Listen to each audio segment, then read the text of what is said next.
Welcome, Panther fans, to episode 6 of Off the Rails Sports Saturday. I'm your host, Coach Almendarez, along with Coach Thayer and Kyle Eaton. Today, our guest will be the PHS fishing team, I guess you could say, or the fishing team of Sumner County. Eli Baird, our fisherman, and Teddy Baird. Would you call it the coach, or are you the driver? Used to be coach? Yeah. Okay. And now you're the boat driver or boat captain? Okay. Along with them, we'll have results from this past weekend last weekend from the basketball Portland Classic, Christmas Classic that is. From there, we'll just kind of, as you say, we'll go off the rails here and there about certain subjects. But guys, glad you're all here. Merry Christmas, Happy Holidays. Hope everybody had a great Christmas. How's everybody doing this morning, Kyle? I'm doing good. Christmas was good. Got to spend time with family, which that's what it's all about. And I kind of realized how things change. I've gotten older.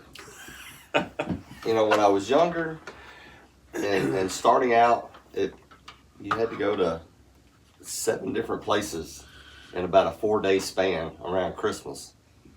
And, because you had to visit all the families. And now that I'm like the old person now, I'm one of the places that people come to visit, so I don't go anywhere else. So, I have the one moment, the one day with the family, and that's always pretty good. But it makes it a little bit easier on yourself too, when you're not having to worry about, going off to all the other places and everything.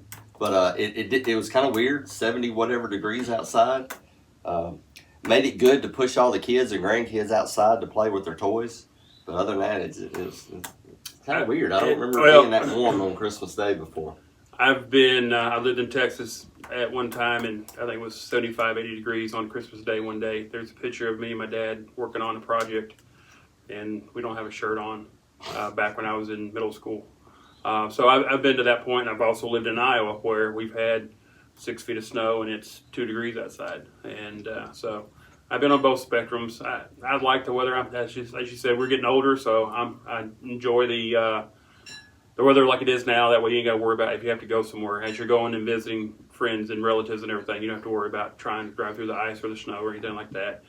Today it just irritated me. I told you this morning I was going to go off the rails. I didn't think I was going to do it this early, but man, it's foggy out. And I know the fog's on lift, but I just wonder how some people got their license sometimes. When it's foggy, you're supposed to turn your lights on. Everybody's cars nowadays, their lights are automatically on anyway. But it seems like, fog, let's turn the light off. You don't drive with your high beams on. You just drive with regular lights on. And people don't want to do that. And you see these people that are in these wrecks and everything like that.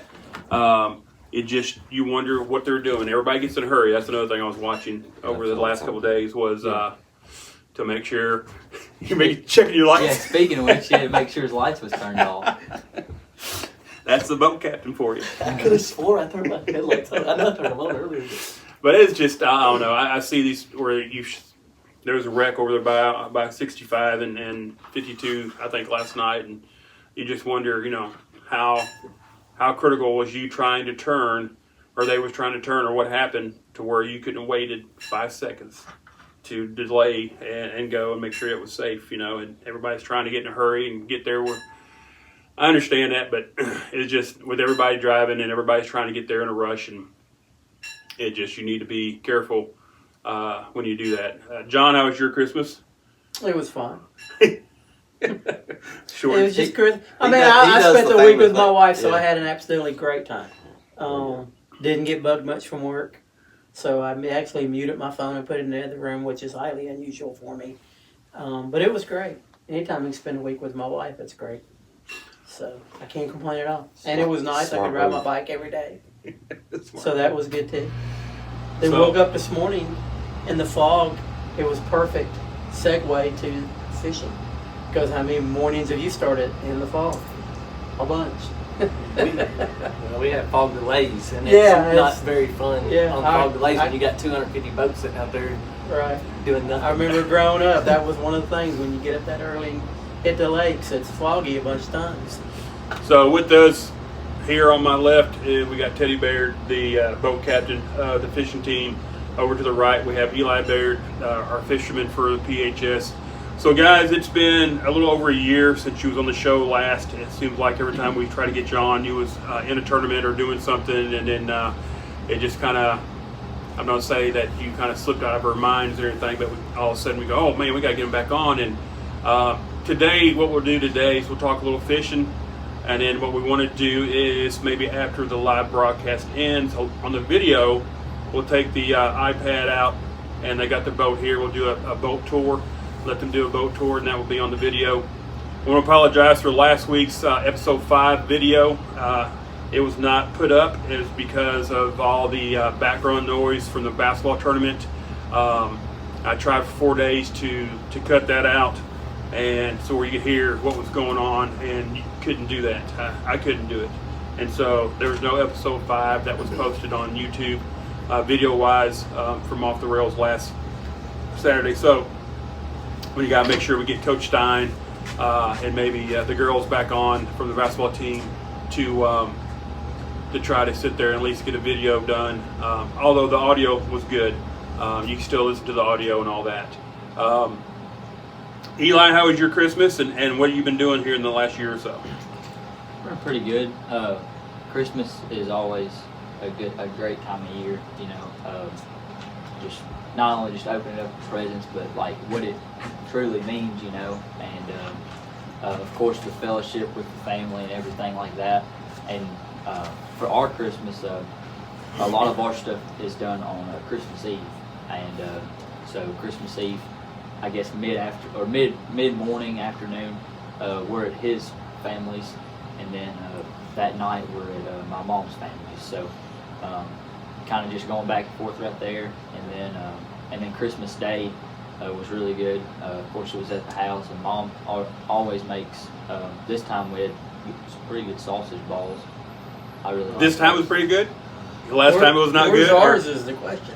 Well, Yeah, I have some in the fridge. I'm gonna let Mike a little closer to you. I'm gonna throw her under the bus a little bit, and kind of. You're going to the lake afterward. You got a couple hours to. Yeah, and well, she's in Florida, so She's actually in Florida. we're good right now. But sometimes you know it's not the best just because stuff gets burned, you know. But she did a phenomenal job, Wow. and it might have been because Dad was in the kitchen with her. I don't know. I pretty much put all the sausage balls together. Yeah, there you go. I done all the Mixing. The kneading and stuff. The gooey stuff. Dude. So it was good, and Christmas was really good, and then the past year or so has been pretty chaotic, you know. Just I mean, I'll be honest with you, I haven't been on the lake since I got back from Alabama, and I'll talk about that a little bit later about the kind of tournament that I fished in Alabama. I don't know if they told you. But that was a really fun tournament. And then, of course, before all that, back in October and September, where, you know, around where the season started, we was pretty much week after week after week. And so, yeah, just, you know, we stayed, me and my partner is from Station Camp High School, and he's in the same grade as I am. And That would be, you're a junior this year? I'm a senior. You're a senior this year? Sir. And we've stayed pretty consistent in the points, and consistency is one of the biggest things with fishing. Is you can go out there and get lucky on a day or two, you know, but if you stay consistent, you know, week after week, those points add up over time, and that's what it's all about right there. And so we stayed pretty consistency. We've stayed pretty consistent and had some pretty good finishes.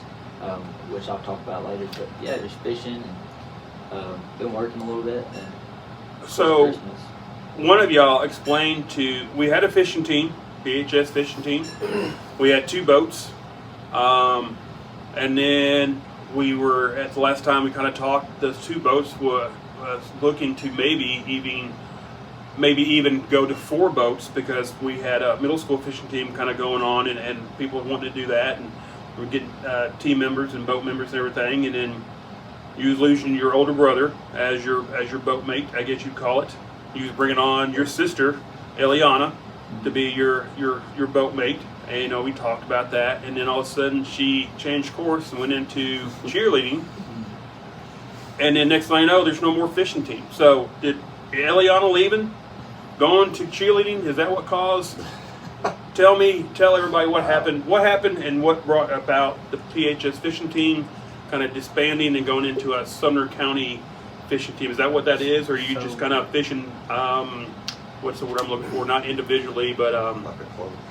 yeah. Are you? It's a fishing club now or something? Well, so first I want to thank when we got this started, myself and Andy Mathias.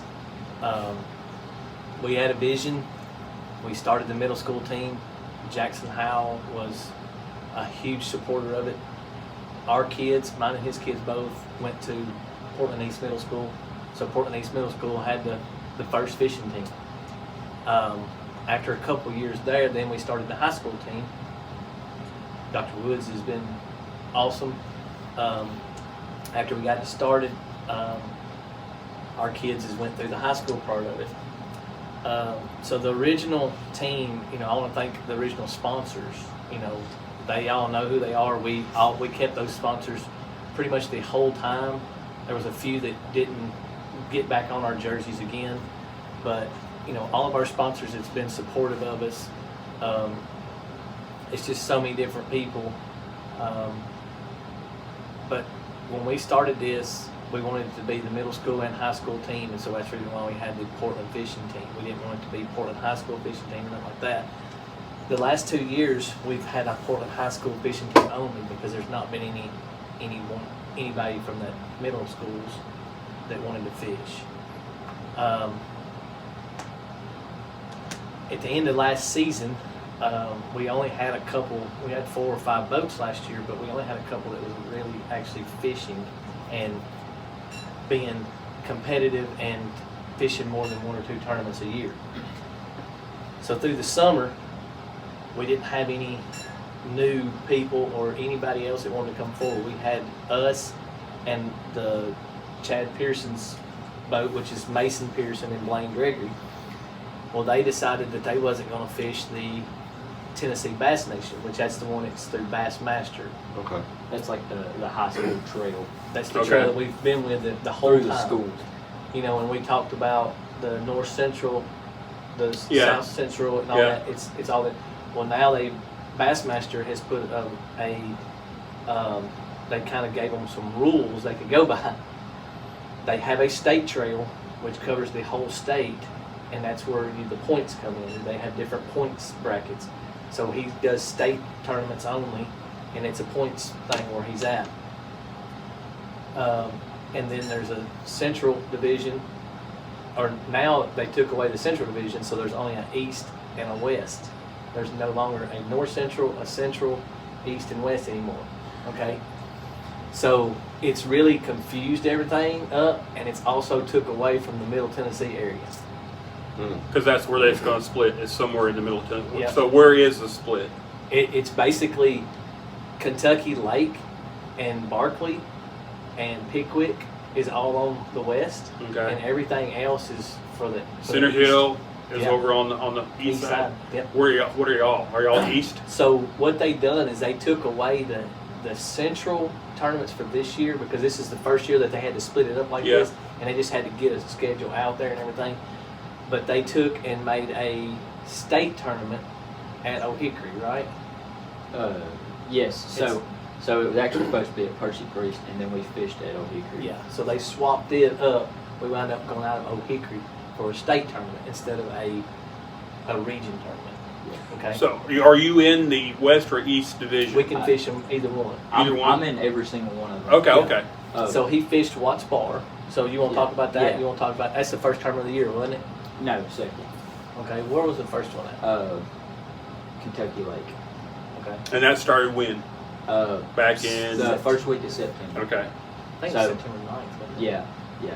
And so Kentucky Lake was the first tournament of the year, and that was the first tournament with my new partner and stuff, and so we were kind of getting familiar, just kind of. He went with us. Or no, it was just me and you. That's Yeah. right. We drove over. Yeah. That's the day that it stormed like really, really bad. Yeah. I'm talking like downpour, and I'm talking wind blowing, and we actually got not a fog delay.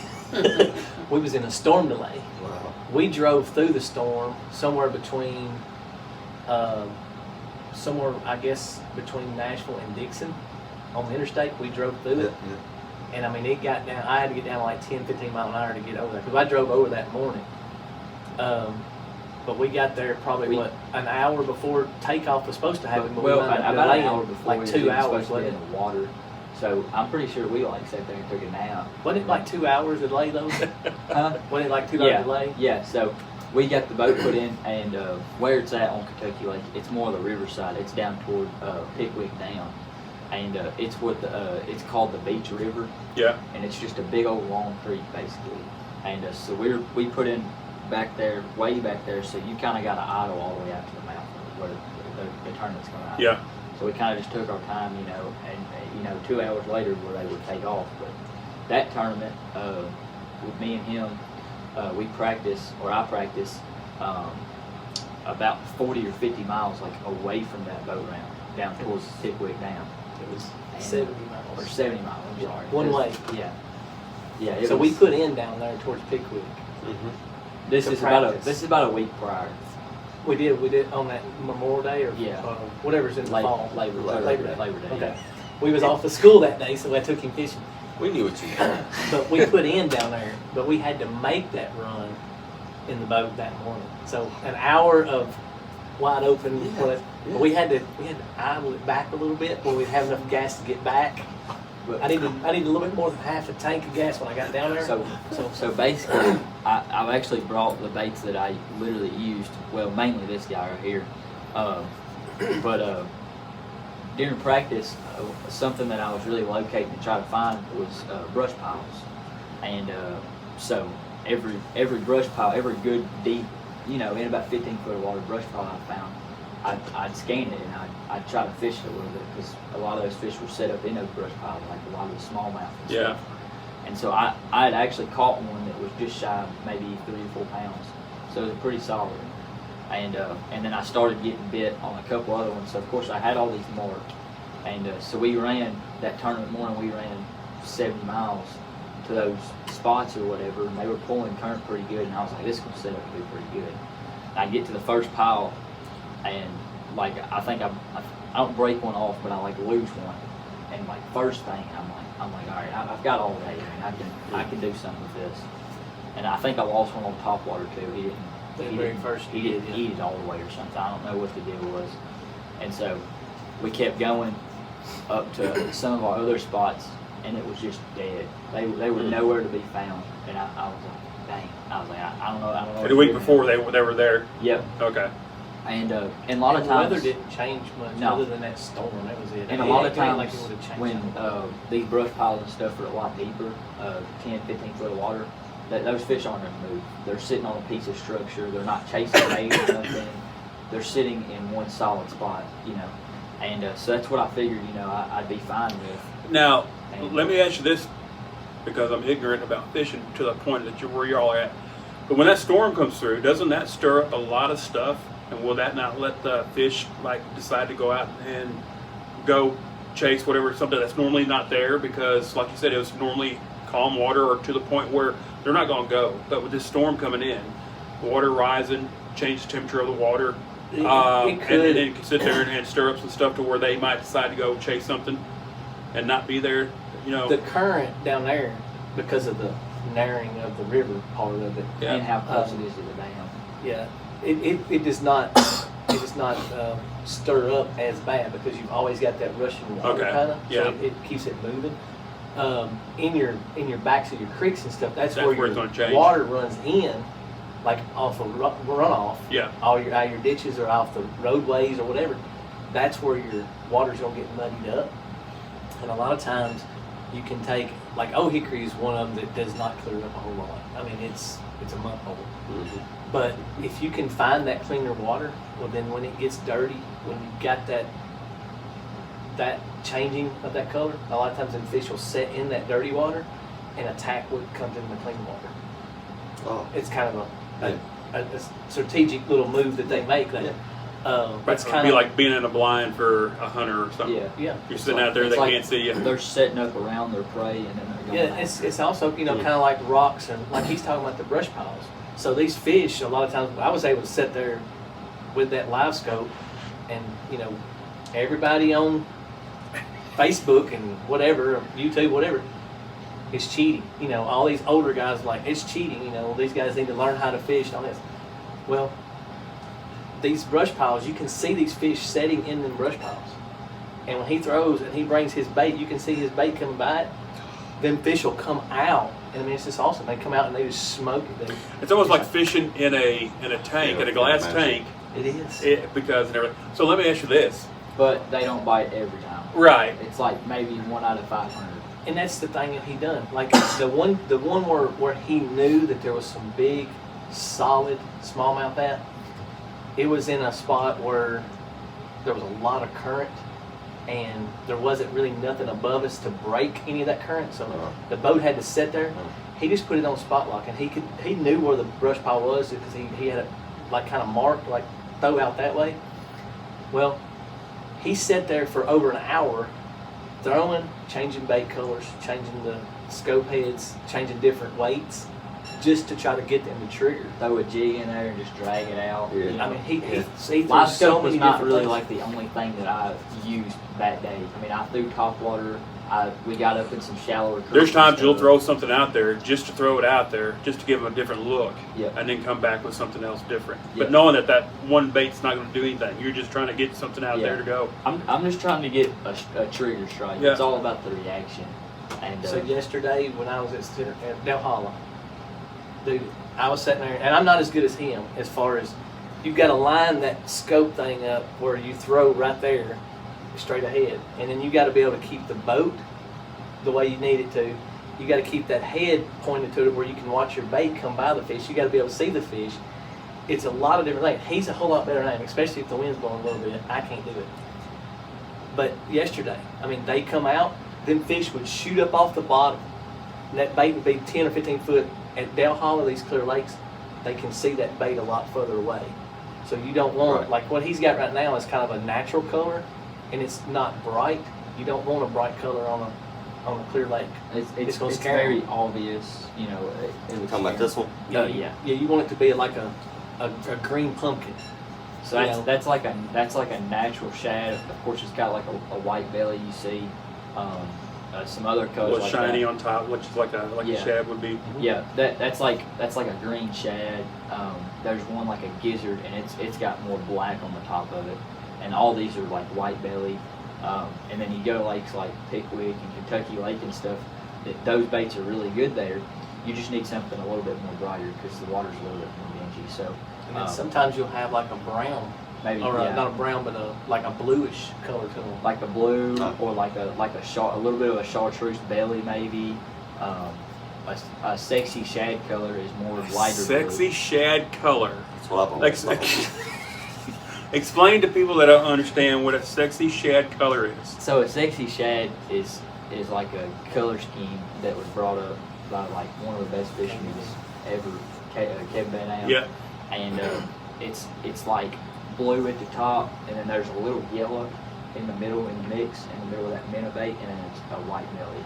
And so it's like the most basic, like original shad that is made. Like that was like the first shad color that pretty much come out. And so that's what it's called, sexy shad. So when you're going back and forth and you're trying to find that optimum lure to draw them out, Yeah. how much do you vary, or do you vary your jig weight Okay, so and just try different you methods that way? you read my mind. You've been around a while. Yeah. Look at that, Kyle. So Look at that. Hey, do you want to go fishing? I mean, it sounds like you're a pro, dude. yeah. So something that I really picked up the past year or so, throwing the Minnow style baits, or even like a jig head bait like this, or a jig and spoon, whatever it may be. Mainly, we'll talk about this first. These jig heads and stuff is really crucial to. He's gonna. I think he's gonna get up and show him. Yeah. Like, Okay. Show him what you're talking about. He's So- gonna- Okay. Like right now? You Yeah, can show me? Okay. So when I say a jig head, that's kind of what I'm talking about right there. I mean, it's just a simple. I mean, it's about as simple as you can get. I'm gonna show that bait real quick. Yeah. Yeah. So this is what I would rig it up on, and that's just a minnow. That's like a 5-inch wing minnow, and I'll talk about the wings here in a minute. But the head. Now, how heavy is that one? So these are both the same size. These are a 1/4 ounce. Okay. And so most of the time I'll either throw a 1/4 or I'll throw 3/16. or I'll throw 3/16, or if I want to get heavier, I'll throw a 3/8. That's about as heavy as I go. And so the way these fish are set up in the water column is really important because you don't want something that you're going to throw at them and it's just going to scare them. You don't want that. You want something like a 1/4 right here, a pretty light bait, especially on a big piece of plastic like that. Yeah. You want something that's not really going to flutter, but it's kind of just going to drop really slow and kind of stay in front of their face as much as possible. And so like a lighter jig head is going to be more subtle. It's going to be more natural falling in the water. And then a lot of times, like when I switch to a 3/8, it'll be because those fish are a lot deeper. And they're moving, they're schooling, they're fishing on. I mean, they're schooling on bait. They're always moving, right? And so I want something that is going to be able to get down there as fast as possible. And so it kind of just really depends. So Yeah, So that there's one right that's there. set up. well, Yeah. so where that head is, where it ties on at, that right there is actually what it's going to be like in the water. Yeah. With So- the hook up like that. Yep. Yes, it's going to be straight up like that. And so you gotta so make it So you can't get around those tree limbs and stuff. Like it will get hung Right, very yeah. easily. Right. So that's what the live scope. You're just kind of you can This is- see those tree limbs. this And is you a can really just kind of this work is it a right really over top open of. water bait. That's a 3/8 weight right there. These Wow. these are two of the same baits. This is So these are what both he does- 5-inch flukes. I'm Oh, just yeah. gonna let that Yeah. get. But But what he does is when he gets that bait down there in front of him, this is all he does. He just wiggles it a little bit. and what this He will wind it just a little bit to keep it right in front of their face, right above them, just right above them. Because So you're just annoying them. That's what you're yes, trying to do. so fish's eyes is up here. Yeah. So they go up to eat. Now they will go down on the bottom and suck something up off the bottom, like a crawfish or something like that. And that's where your jig bite, that's where it comes in at. Your jig bite, they're gonna just suck it up in there, and then you set the hook, and then they shoot him up through the ceiling. Y'all seen the video where the guy gets shot up through the ceiling? It's pretty funny. That's what he feels like. these baits right here, so they make a couple different style of minnow baits. This is definitely probably one of my favorite. They make this. You can get these at Bass Pro. This is one of the most simplest they make. They make 5-inch, they make 4-inch, 3-inch. The bait size is really a difference because it depends on what kind of forage is in the lake that you're fishing. Del Holla, you can fish some of these bigger baits because the shad's bigger. A lake that does really good for some of the smaller baits, the 3 to 4 inch, is like Nicky Cat. I throw some of the smaller baits there. But this right here, this is a 5-inch, and when he was showing the shaking part, what that bait is doing when it's shaking is it's kind of either it's doing that and that tail's really moving, and it's got a really small wobble to it, and those wings right there is keeping that bait flat as possible above. They're like that bait. stabilizers in. Front and back. And so sometimes if I'm really on a good bite and I get dialed in on something, I'll have the wings cut off sometimes just to get more roll on Oh, the really? bait. Yeah. And so yeah, I mean that's right. Like I said, it's a 3/8 weight right there. Like this is one I'll be throwing today. XPS, right? Yep. Is Yeah, it this- another on XPS? Yep. Both of them are. So These are both Bass Pro companies. So how did you figure out cutting off the wings on the side would sit there and give you more roll? Is it something that someone told you about? Well, I mean, Or I can is just it- drop it in the water, like to where I can see, Yeah. and kind of just shape my rod, and I can just see, I can see that hook right there. I can see that hook going like that right there. And so that's another thing. When your bait's sitting there rolling a lot more, it can be, the downside of this is it can be kind of hard to hook those fish. So a lot of times I'll get fish to come up and like hit my bait like a lot, but I won't be able to hang them, a lot of times. And then a lot of times I'll hang them and it's down their throat. I mean, it just kind of really depends. Is that extra roll supposed to give it kind of an injured Yes. Bait look to it. Choked. Yeah. They got it choked. Yeah.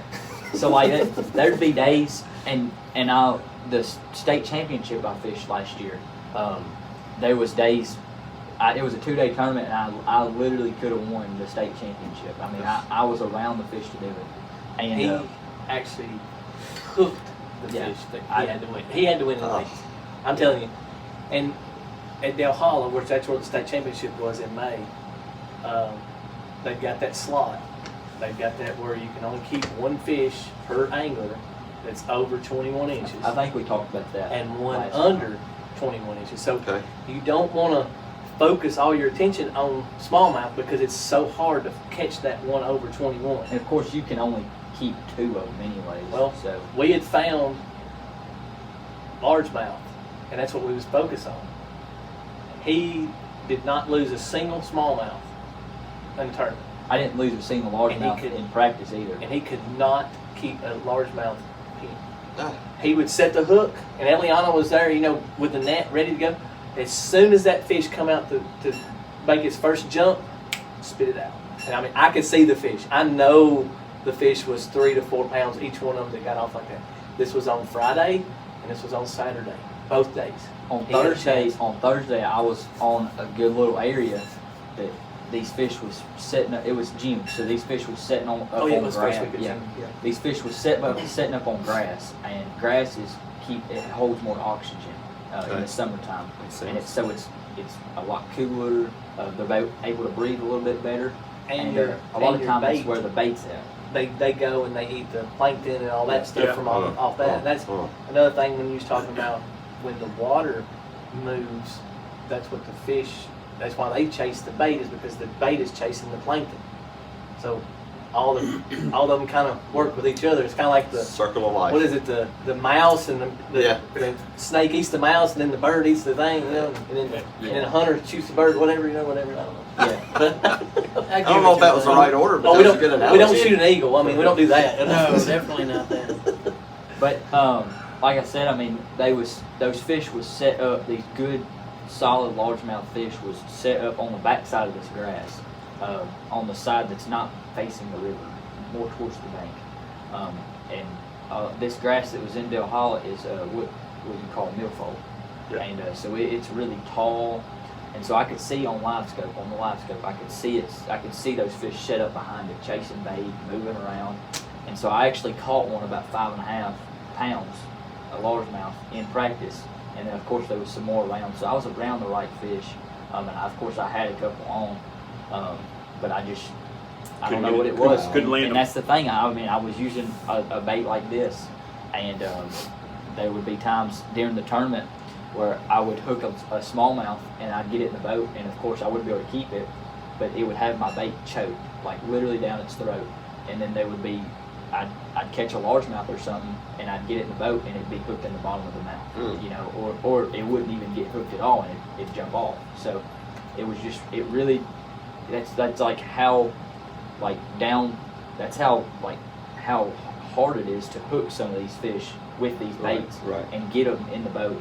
And another bait, if we got time, is this. This is a Rapala jigging wrap, and I used this a lot when I went to a really deep lake in Alabama and fished a high school / college tournament.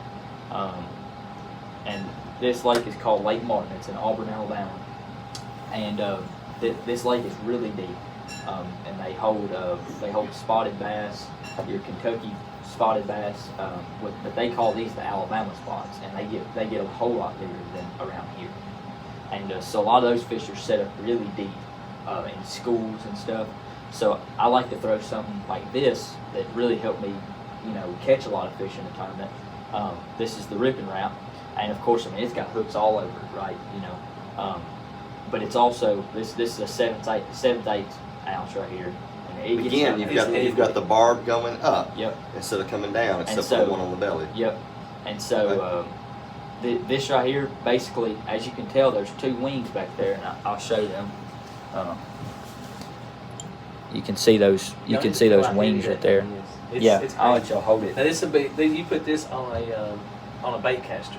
So It's so heavy. so this right here, I mean this is a spinning reel, and for this bait in particular, the minnow bait, you're gonna throw something with some lighter line, especially for the clear lakes. Of course, you don't want the fish seeing your line, but of course this is the braid to fluorocarbon setup that I got, and so yeah, I mean that's what I use for that, and I like to keep my drag really loose on it.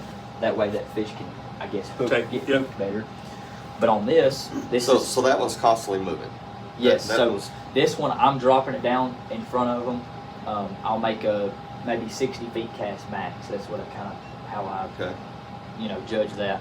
And I'll drop that bait down there. And while that bait's falling, it's going back and forth. It's like searching almost because them wings. Okay. And so once I get my slack up and I'm able to keep this bait above those schools of fish, that bait is sitting there searching like that. I'm popping my rod like that right there, and my bait is sitting there constantly, just sitting in front of those schools of fish, and So that popping's what's keeping it at that level. Yep, Because and it's that sitting looks there. like that would drop fast. Yes, and I've actually I've got they make a Magnum too, and it's a little bit heavier. I can't remember how big it is, but But pass that around. Let Yeah. you know how heavy that is. Yeah. Yeah. We'll do. Kyle, don't poke yourself. Hey, you just stuck me, man. but He did it on purpose. Yeah. I seen him.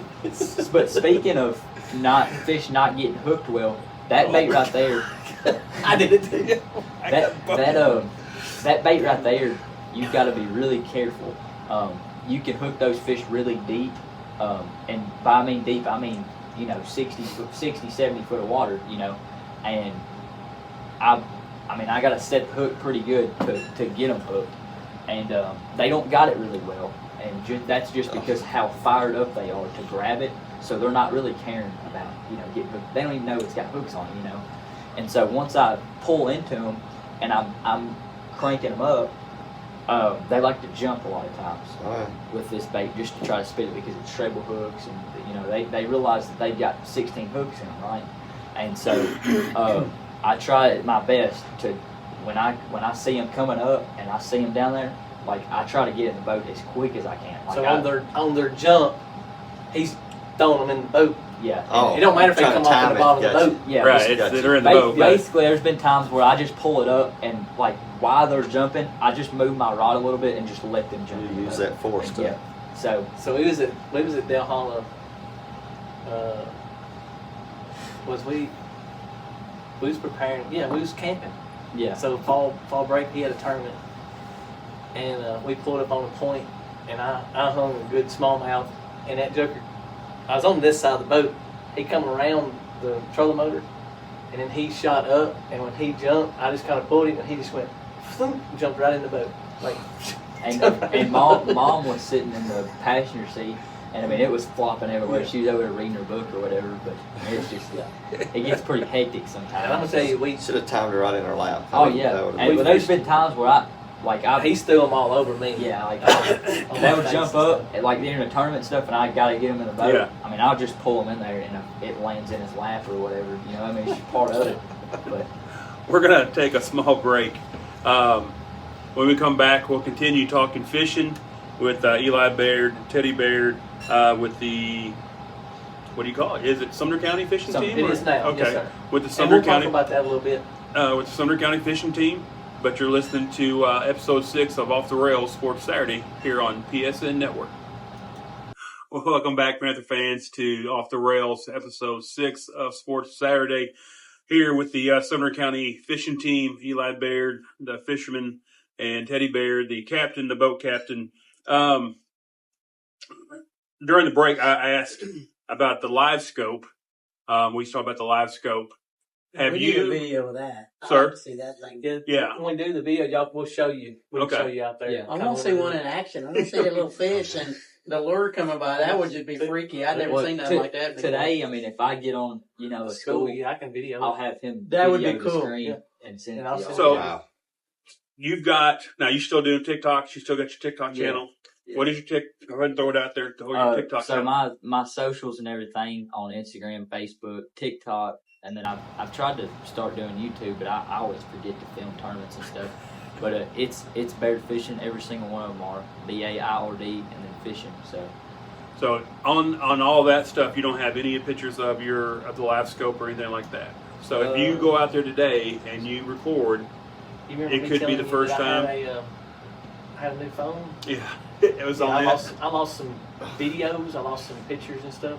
But I've got stuff from 15 years ago. Exactly. That popped back up on there, you know. Exactly. I don't get it. That's where Facebook's nice because you can always go back and grab the pictures you've lost. Oh man, I remember that. Goodness. But anyway, Yeah, see, I got there fishing. I follow you. In case you wonder who that is. I actually follow you on the Firestorm deal, So which isn't Firestorm anymore. It's, Yeah. I don't even know who we are. Alright, so that tournament right there, that was last year's Lake Martin tournament that he fished the first time he fished down there with a college kid. That college kid was From last year? Adrian. Yeah, Adrian. He fished What's at his Murray last name? State University. What's his last name? Uruso. Russo. So really excellent kid first, I'll tell you that. But very, very good with live scope. Like he is really probably good. one of the top 2 guys that fishes Kentucky Lake for live scope. And that's what Kentucky Lake's turned into because of the smallmouth. And there's professional pros that live around there, and he's better than them at that. Yeah. And he's so how long has let's talk about the live scope. How long has live scope been around? I know everything changes and everything I'd say about becomes 7 years, I think. 7 years? Yeah, 6 or 7 years, I think. because you go back. I remember my brother fishing. He kind of got into tournament fishing a little bit, just around the Cookville area, Del Hollow, and all that stuff that's around Cookville and everything. And back then, you had a what did you have? You had depth. You had a depth chart. Not a depth chart, but a depth scanner and everything. 2D And So you before figure out that- what before you. that, they had the color graph. So that's what Bill Dance had. And it was a little thing that went around and around, and it told you the clarity of the water. And that gave you options on what color baits to use for that clarity. They had a little wire that was connected to it, and they would drop it down if they could see about, like, if they thought the fish was going to be close to the bottom, they would drop it to the bottom, raise it up a little bit, and then they would get the clarity of the water. So it might be chartreuse down there, but up here it might be black and blue. Wow. So that was the first Yeah. thing that Kinda- they started doing. Then they started using that, contour. the blinker, and that gave them the depth. And what that done was a sonar that went down and hit the bottom and come back and told them. So it was just a blinker that gave you what a depth was, so running down the lake. And it was the only time it was used, running down the lake. Yeah. And then they went to 2D sonar. And that's what I was going to talk to you about when I brung up the live scope. I kind of wanted y'all to say that this live scope was cheating. That's what y'all heard everything, was cheating. Well, I There sit ain't there no with some such people thing as say. But the sonar was the same A way. bomb, maybe. If you throw TNT Yeah. in the water, Yeah. that might be And cheating. we so Other for than the that, there ain't so no for the cheating. 2D sonar, we was late to the live scope game. Like we was like 3 years late. I mean, we was fishing against people that was already getting good at it, and so we had 2D sonar and like side imaging and stuff like that, like the basic Yeah. stuff. And I used 2D sonar to use with like jigging spoons and metal baits and stuff that would read good on 2D. Yeah. And I would catch fish on 2D sonar because I'd be able to see my bait. But So a lot of those, it's got a pulsate out, pulsate back, Okay. read it, and then it comes on the screen. Gotcha. This live scope is live. yeah.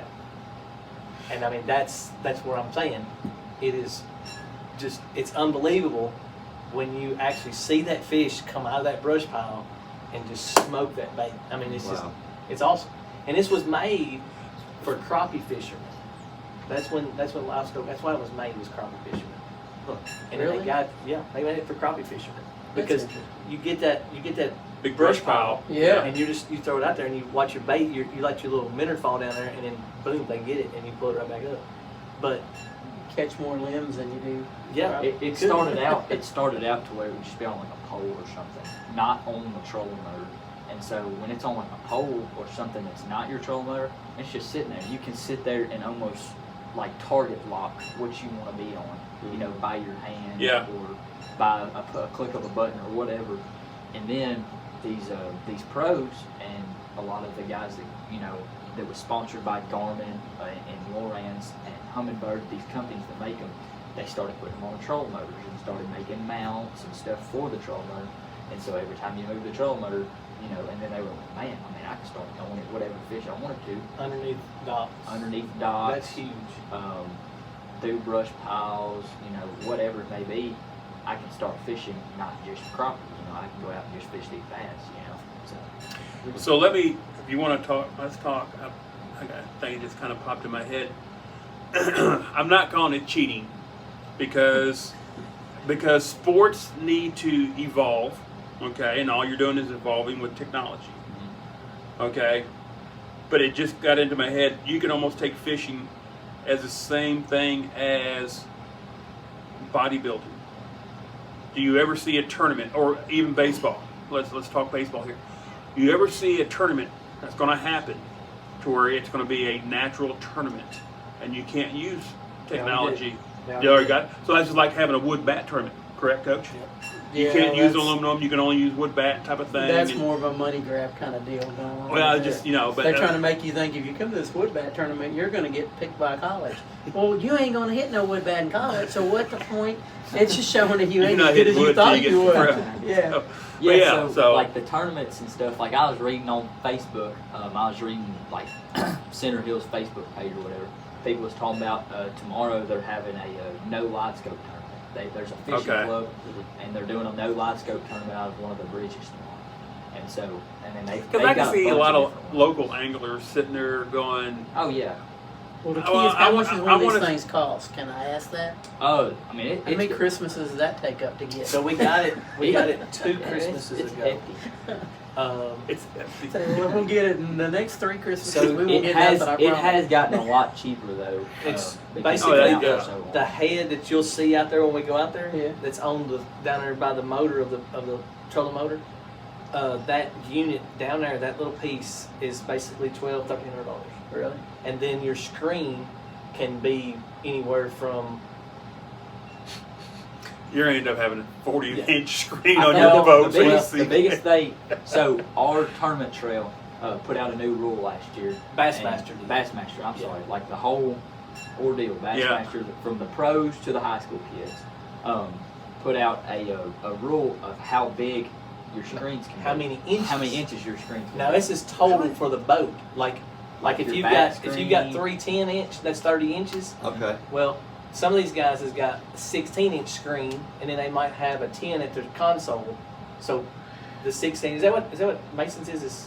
Yeah, ADTs? it's 16. Okay. Yep. So there is a 16-inch ADT, and Oh, so it's basically your flat screen TV, and it's put up The there. biggest they make is 22 inches. That's the biggest. When we was in Oklahoma for that World Finals out yeah. there, I drove his dad's boat, and it had that thing up there. When we was going down the lake, That thing's just sitting there. that thing sitting there just doing it. I thought, man, that thing is going to nail one of us in the face. I mean, it's just it's sitting up there and it's doing this right here the But whole here time. in a minute, I'll talk to you why I like the screen we have and not a bigger one. I mean, I can talk to you about it right now, I guess, since we're talking about it. We're I just going. wonder We have if no. one would fit on my sup at the beach. That'd be cool. Getting that, you probably won't come back in real quick if you can see what you can see in the ocean water. Yeah, that is very true. But I'm I'll coming Garmin- back in. Garmin, I feel like Garmin has got the best live scope for the quality and It's all about the eyes. It's all about what your eyes are reading. Like seriously, the college angler that I fished with, he goes to Blue Mountain Christian in Tupelo, Mississippi. I fished That's who with he him fished with this year. this year, yeah. And he had a 16-inch Lowrance. This is a completely different company than what we use. Yeah. And a lot of people, including myself, I mean, I've said it myself, I can't lie. I didn't really like how they read. I mean, they just seemed like they didn't read as clean as the Garmin would. It's going to be the same thing as a person going, I like an iPhone and I like an Android. Yep, exactly. It's how it's all, Yep. what you're used to and what you're used to seeing. And so that kid, he was pretty solid at it. Yeah. And so me and him fished with that screen most of the tournament, and like it was probably one of the cleanest reading sonars I've ever seen. Like almost cleaner than mine. Like maybe more cleaner. And it's just crazy. It's all about the settings. It's all about your eyes and what they see. And then sometimes it's all about the sun, like reading down on the screen. Yeah. There's different settings, different color schemes is what they like to call them. And sometimes I have to change those color schemes just because The cloudy, sun, yeah, if yeah. it's cloudy, dark, if it's sunny. So that's a really It's just like your huge phone. factor. If you're outside with your phone, And you know, then- you've got a setting on it. Yep. You'll have to change Okay. the brightness or Yep. darkness of it because of what you got going on Yep. outside. And And so, if you forget, you'll think your phone's broke. yep. That happened to me once. I got to a baseball game, man. I just, in my car, I had it really low because I didn't need it. And I got to the game and I thought, my dadgum phone was broken. I didn't, never mind. But anyway, And so there they've should be a warning built in on your phone that if Oh, the yeah. display goes away, it's because you're dumb. It ain't got nothing to do with your phone. So they've got, and then the other thing, besides the brightness, they've got like, what's it called? Like color, like gaming, and it's how Sensitivity. it's how and game. sensitive it's reading. So like if I'm fishing a really rocky lake, or like a really deep, clear lake, something that it's going to be pretty easy to see, like Dale Hall, Center Hill, I'm going to turn that gain down, the sensitivity down.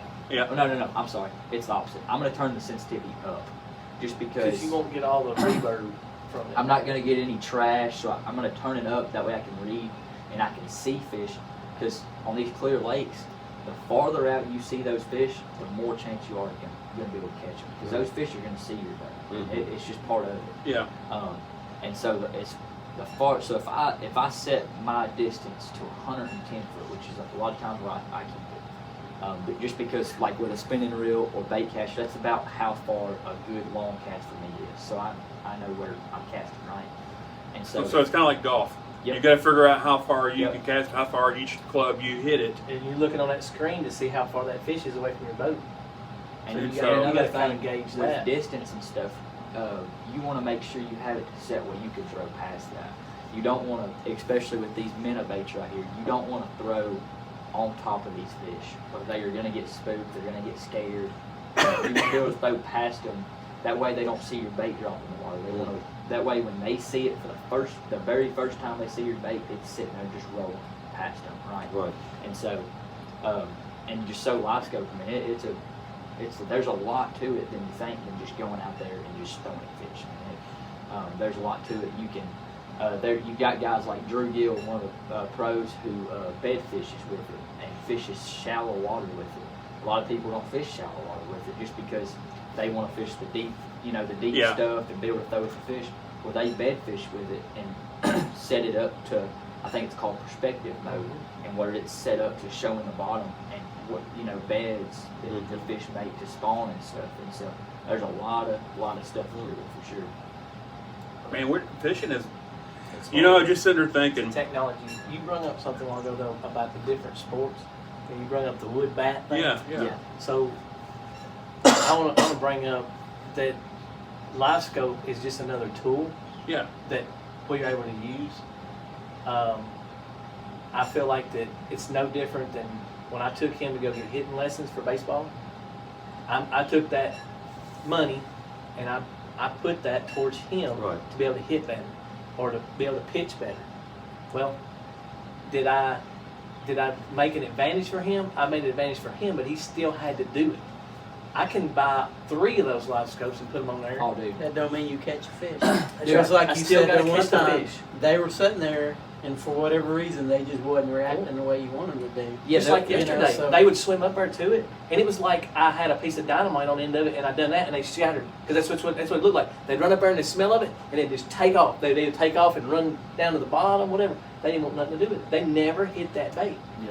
So there was something that I was doing, or something that my bait didn't look natural to them to bite. I bet Teddy had his cologne on Yeah. his hand and it I know it. transferred to that. Yeah. I didn't have enough cheese on it. Yeah. for the mouse, the bait. But there's also something else I was going to say. You was talking about which tournaments cannot use it. So Bassmaster last year, they allowed it in all their tournaments. This year they took and flipped a coin for each tournament that they was going to have for the Elite Series to see if they was going to be able to use live scope or not. So they've done half their tournaments with live scope, half their tournaments without live scope. This is the professionals. Yes, the elites. I That's got the ones you. that, That's the ones that You know, like Gerald Swindle, he's in. Yeah. Hunter Shyrock and all them, they're in them.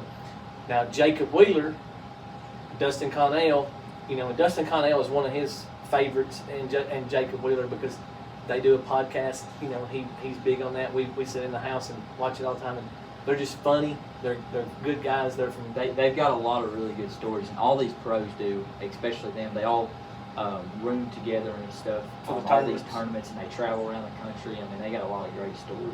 So, Because I mean, if you think about it, if you're out there fishing, everybody's trying to do the same thing.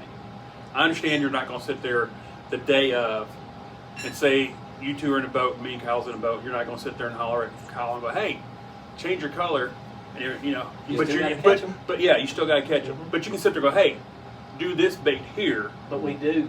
That's You know. that's what the team thing is. You know, we want to talk about the Sumner County fishing team, and one thing that we was able to do for us to, I don't really want to say I got rid of the Portland fishing team. I just want to say that it's kind of put on the back burner, because I hope that somebody, and if you're somebody out there that you've got family that wants to do this, contact me and I will let you take over the Portland fishing team. Because I mean, yes, my daughter's a freshman this year, and hopefully she will fish maybe a little bit. I don't know. But we went with the Sumner County fishing team. Josh Harris is the actual coach. He is a teacher, and he's the robotics guy also at Beach High School. Okay. If you ever notice Josh Harris, he's about 7'5" or something. He's just the tallest guy that you ever see in school. Understood. But he's a great guy. He does so much for these kids. He kind of had this kind of laid in his lap. It was the Beach High School fishing team. He had a vision to make it for any elementary kid. So he even, wow. yeah, he went to the elementary side, like second grade. He had some kids that started like in second or third grade and went up.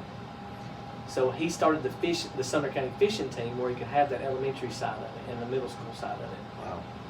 So he had some kids that was going to be leaving the Sumner County team, and their high school was going to be like Hendersonville or Station Camp. They wasn't going to be at Beach, you know, because of all the split up and stuff Yeah, down in there. yeah. Well, them kids wasn't going to be able to fish because Hendersonville and Station Camp was not active on the fishing team. Yeah. So he went to each one of those coaches. We actually had a Sumner County coaches team meeting. Portland, Gallatin, Hendersonville, Station Camp, Beach. We come together, and those two coaches at Hendersonville and Station Camp decided that, hey, we will just step back. Yes, you can have the Sumner County fishing team, and that'll take care of anybody across they don't have a fishing team, okay? Because we do have some kids from White House that's in there. White House had a team a long time ago before we started ours. So that's where the Sumner County team come from, and now it's Sumner County team. We've got about 20 high school boats. We have won the team of the tournament like 3 times, I think. We won the first one at Lost Bar. We had first or second place, and I know you had 7th. yep. But it's the top 3 teams, top 3 teams of each school is what they do, and they take those combined weights of all 3 of them, and they see who's got the most weight, and then that's who it Gotcha. school. Gotcha. So we got actually a $1,000 gift card Oh. for that. We got another $1,000 gift card for the second one. We got another $1,000 for the third one. So that money goes back into the school Yeah. funds and stuff. Some that they've done, Josh has done ever since he started the team. A high school kid, a senior, don't pay any entry fees. So all of his entry fees and stuff was paid for this year. I did not know that when we done that. We took our funds from Portland, what we had left over. We actually donated it to the Sumner County team because they're willing to help everybody. But you know, I sent Mr. Woods an email, probably a little later than I should have, but I just expressed to him how grateful I was to him. Mm-hmm. It hurt me that Eli couldn't finish his senior year at Portland High School, but this is the best thing that happened to us. You know, where we was able to start a new trail, you know, with them, and we're fishing a couple of TBFs. TBFs is what we fished the World Finals in Oklahoma. That was a new experience for us too, Grand Lake. the TBFs is all over East Tennessee more or less. They don't go to Kentucky Lake. Yeah, They they stay try to central stay. and east. Yeah, but And they fish Loudon and what's the other one? What's the other one? North Lake, and, Norse. And what's that one you don't like? Milton Hill.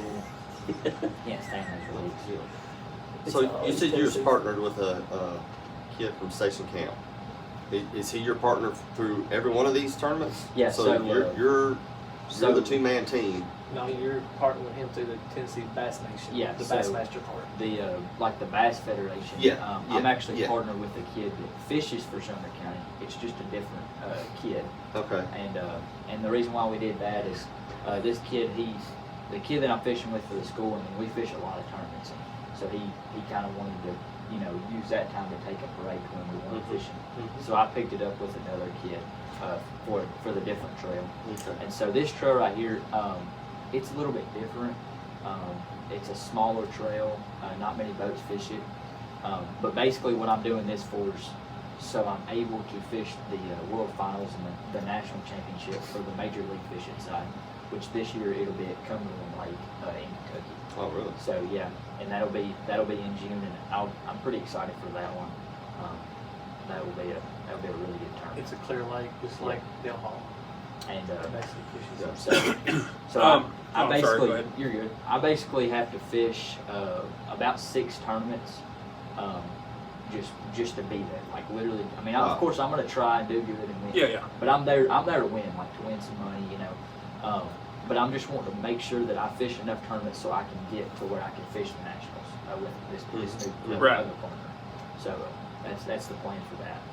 So and then those start back up. I think I actually have one in like February or something, and it'll be at Del Hall, so that'll be the next one for that. And then it'll go to May, June. Yeah, and that one will be in June. Of course, we'll be fishing in like February. I think we got a bunch in March, some in April. So I just want to remind people who's listening in, we do have a live chat. If you have questions, please submit them on Facebook or on YouTube. Kyle's sitting here with the app open right now. If you want to submit a live question, if you got a question about fishing, you got a question for Teddy or for Eli about fishing or anything like that, you can go ahead and submit it while you're watching or listening to it on YouTube. You should have a live chat available right there. Go in there and submit your question. We should be able to see it, and we can answer that. We're going to take a small break again. When we come back, we'll continue to talk with Teddy and Eli about the fishing, and I want to get into Eli's mind about when he tournament fishes, and then get some questions answered on that one. But you're listening to episode 6 of Off the Rails Sports Saturday here on PSN Network. Welcome back, Panther fans, to Off the Rails Sports Saturday here on the PSN Network.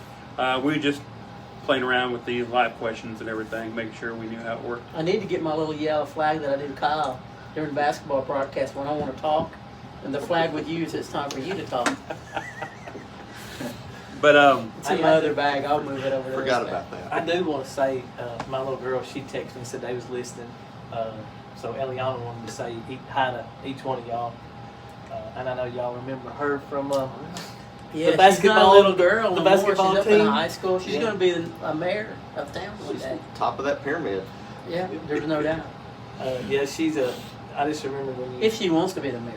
when you was asking her about the basketball. Yeah. She said, Yeah. I'm not playing anymore because Coach Totten was my coach and all that. And he was like, I really like Yeah. you because you just speak your Well, mind. yeah, they were going through coaching changes, Yeah. and she just said, I don't like the new coach. And I'm going, just be honest. I mean, if you're not going to be honest with yourself, how are you going to make it through life? so let me ask you this, Eli. When she decided she was going to do cheerleading and not fish no more, He decided he didn't know if he'd be able to fish anymore. You is cried, that didn't you? is that what? Did you take it Yeah. too hard? Yeah, I had to take off, for days and kind of. Regain his composure. Hey, Now think about things. There's been times out in there in the boat that I've had to just say, look, man, what would your sister do? Wow. I mean, That when he says that, Well, that stirs that- you up, don't it? Yeah, that's when I need to understand that I got to slow down. I gotta be Oh, is that him trying Yeah. to tell you yeah, to like stop thinking? yeah, you're overthinking things Yeah. just to. So You know, I hated it so bad. I didn't hate it bad, but I hated it for my little girl. We fished the regional championship on Center Hill, where we're fixing to go here in just a little bit. And Eli got on a good little gig going down through there, and we pretty much fished this same creek the whole time. Probably 400, 500 yards of the bank down through there. And it was just one of those days where I think I caught like 50 or 60 fish. Like it was just like he cold all day long. It was just one of those days, man. I was just around them the whole day. But Eliana caught some keepers, but they wasn't big enough to cull what he already had. Yeah. And I Yeah. can't remember what place did y'all finish? Ninth in the state in the regional championship, which is huge because This was a big tournament because Yeah. this is wait, I'm trying to think. This was last year. it was before. So they was trying to downsize the tournament, so there was a lot of boats like every tournament. And then of course it was a championship too. So I think there was around 200 boats there. Yeah. So it was a really big tournament. So she's been able to fish in some big tournaments. Oh yeah. With you and and of everything. course she fished with me in the state championship. And So let's be truthful here. If you had to go into a tournament and your normal partner could not sit there and go with you, and she was able to fish with you, would you be okay with putting her in the boat? with me, Yeah. I And mean, going into a tournament that. honestly, yes. And I wish, looking back on it now, I wish that I would have did stuff a little bit different and like set it up a little bit better. But that was kind of before. I mean, I was still learning stuff, you know. Right, right. And so, I learn stuff every time I go out. But like looking back on it now that I have a little bit more knowledge, I wish I would have set it up better for her to be able to throw at some of these like slower fish and more lethargic fish. Yeah. Just because those slower fish and stuff, they like a little bit less action or a little bit less, movement. Just because she's new to fishing and she doesn't really. They're kind of like Kyle, being old and people have to come see Oh him. my The bait has to gosh. come see him. That's what right. he was talking about at the beginning of the Yeah, show. Matt. Lethargic. I understood that. Made sense. So Yeah, he had a word earlier that I already forgot that he said it startled him or something, and I go, I forgot what your word was describing the bait. And I'm going, I don't eat when I'm bothered by it. I'm like, Annoyed. annoyed. yeah, Yeah, you annoyed. said annoyed, and I go, I think they're trying to intrigue them or make them not annoyed by it. Gotta You know? trick 'em. Yeah. Gotta dangle the worm. But hey, Just who right. am I to laugh at anybody about miswords? I'm the worst there is. Well, I'm sure she's happy to hear that, and I know as you go through the process, if you got a sibling or something, it can be volatile there, with them at times. But as times go past, you go back and go, man, yeah, we could have done this different. yeah. But I know you still had a good time and everything. But Yeah. go ahead. So the regional championship that he was talking about at Center Hill, when I fished with her, we placed ninth. I think we had a little under 15 pounds, and it was a great day. Of course, we caught fish all day, but I will say, she done like a really good job at like netting the fish too, because that's really good all year long. Yeah, all year. She She did a really good job. She never knocked anything off. No, and that's almost impossible to say because there's a lot of kids that knock the fish off or jab at the fish too much, and it comes off. There's a way to net them. Yeah. You don't just take the net and just slam it into the water thinking that. Yep. Of course, me as the person that's fighting the fish, you've got to keep that fish under control and bring that fish into the net. But she did a really good job netting. Another thing is just being.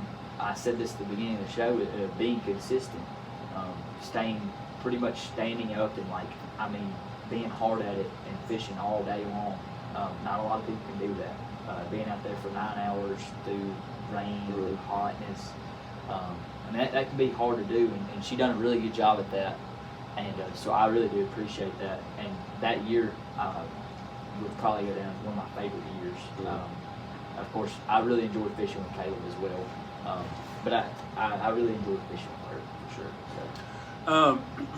What is your mindset not going into a tournament? Because I know you're thinking about you got the weather, the water, the clarity, all this and everything. after the tournament's done, and your dad's driving home, you're sitting in the passenger seat, Sleeping. and Sometimes it is like The that. dad or him? yeah. It'd be me. Sure. But it's now the point he can drive now, right? I don't know. Pulling the boat. No, I'm not going to do that. Yeah, I What is your mindset? Do you, if you're like anybody else, that I think I can kind of read you, you sit back and go, man, I could have hooked this one different, or instead of coming up, I could have went to the side, used a different color, used a different wiggle with, or a different line, or a different. Because I know y'all, how many poles you got in your boat? 16, 17, 18. And they're all rigged kind of different. You got a couple rigged the same, so that way it can just be a quick change over to whatever you're doing. But you got other things rigged differently for what you're going to use on them and everything. So, Like you're talking about on the way home. on the way home, After tournament's coming done with. Doesn't matter if you get first or Oh. you were 10th or you're 54th. What is your mindset? What do you kind of walk yourself through? Everybody does the same thing after Yeah. a win or a loss. It doesn't Yeah. matter. First thing I think of is just, for one, I mean, I seriously do this. This isn't just because I'm, sitting here saying this.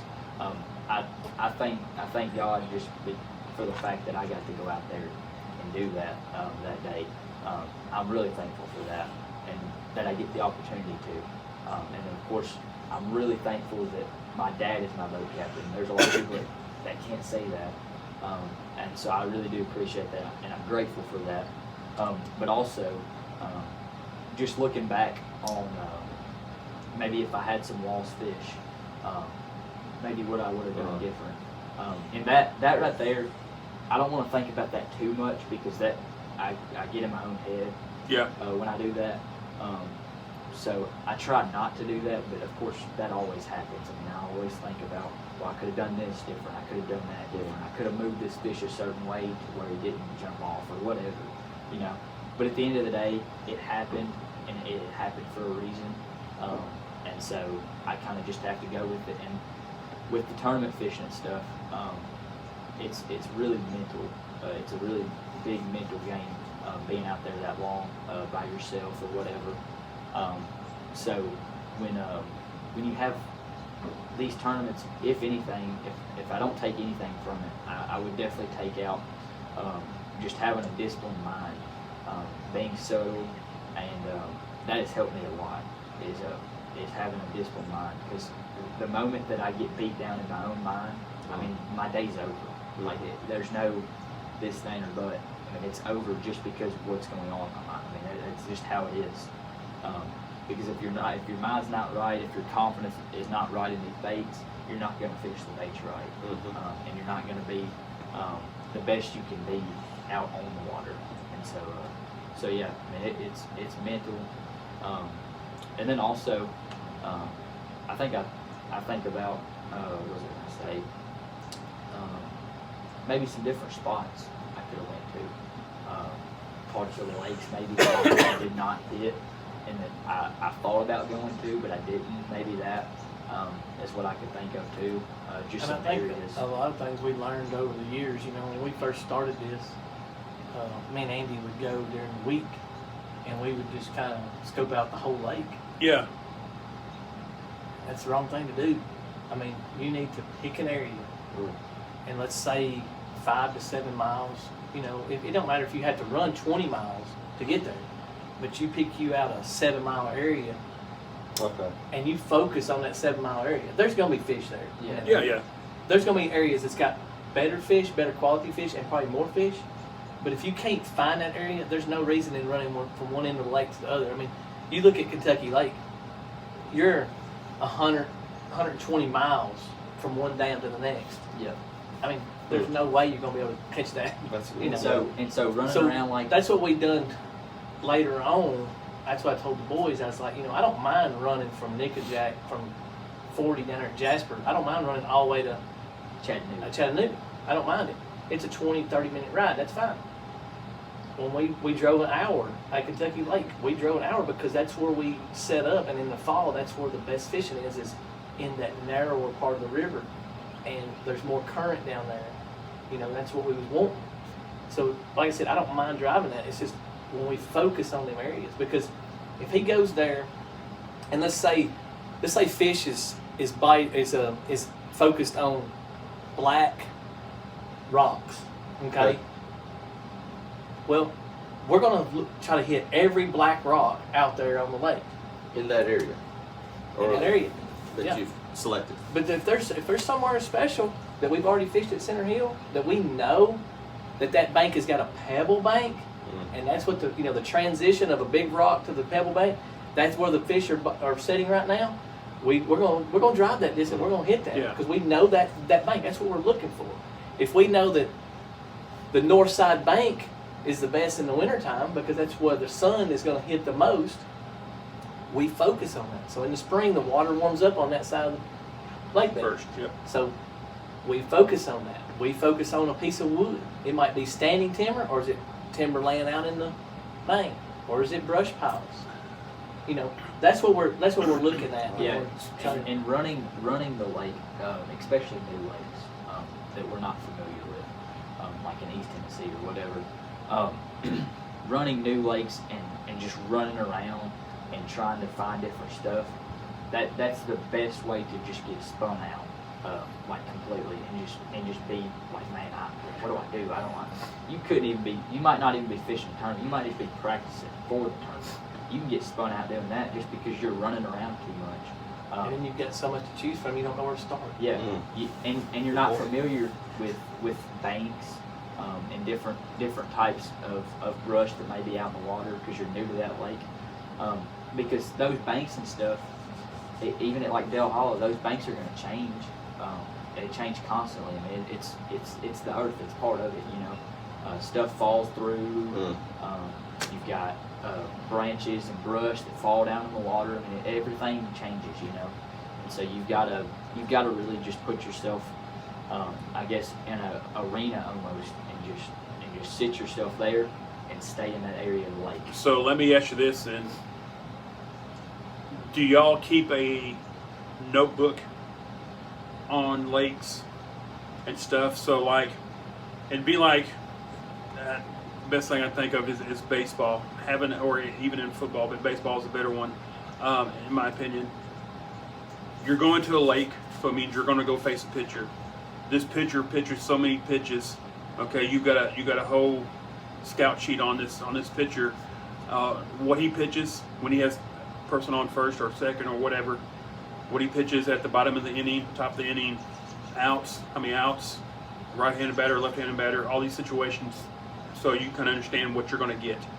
Do you have a note, and you just talked about everything that you're looking at when you go, not to the lake, you're looking at an area and you got to put all this stuff together. Do you keep, it's not in your head, but do you keep it on on a media file somewhere to where you go, hey, we're going to Center Hill today. It was foggy, it's overcast, it's X amount of degrees, the water is flowing, it's not flowing, it's this or that. Okay, we're going to look for we need to be looking for this type of structure. So, hey, such here are our 3 or 4 structures that we can probably go fish.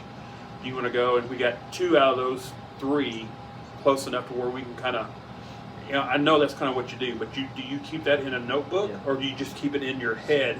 Or So, I don't, but I know I told them, growing up, I said, that's something that you need to do. You need to journal that.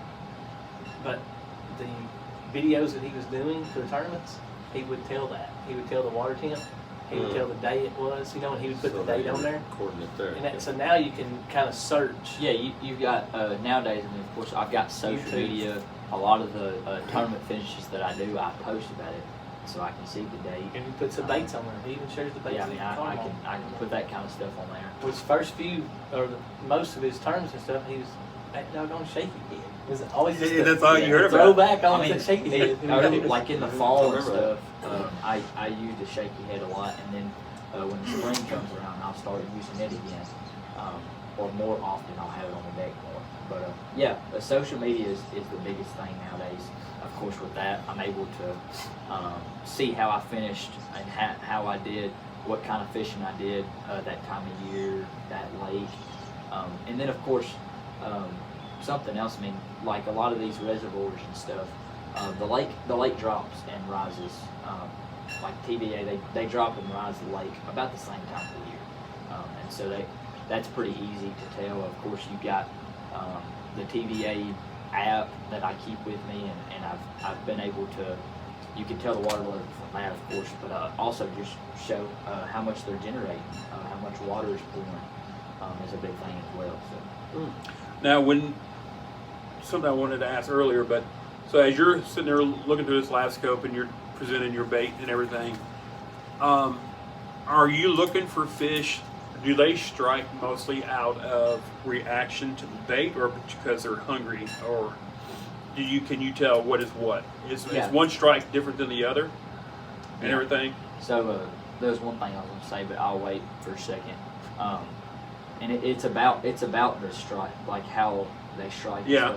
So, I can tell a difference and I can tell what's a bass, what's not. I can even tell what's a largemouth and what's a smallmouth. I mean, I can tell that. But you was talking about if they're doing it because they're hungry. Yeah.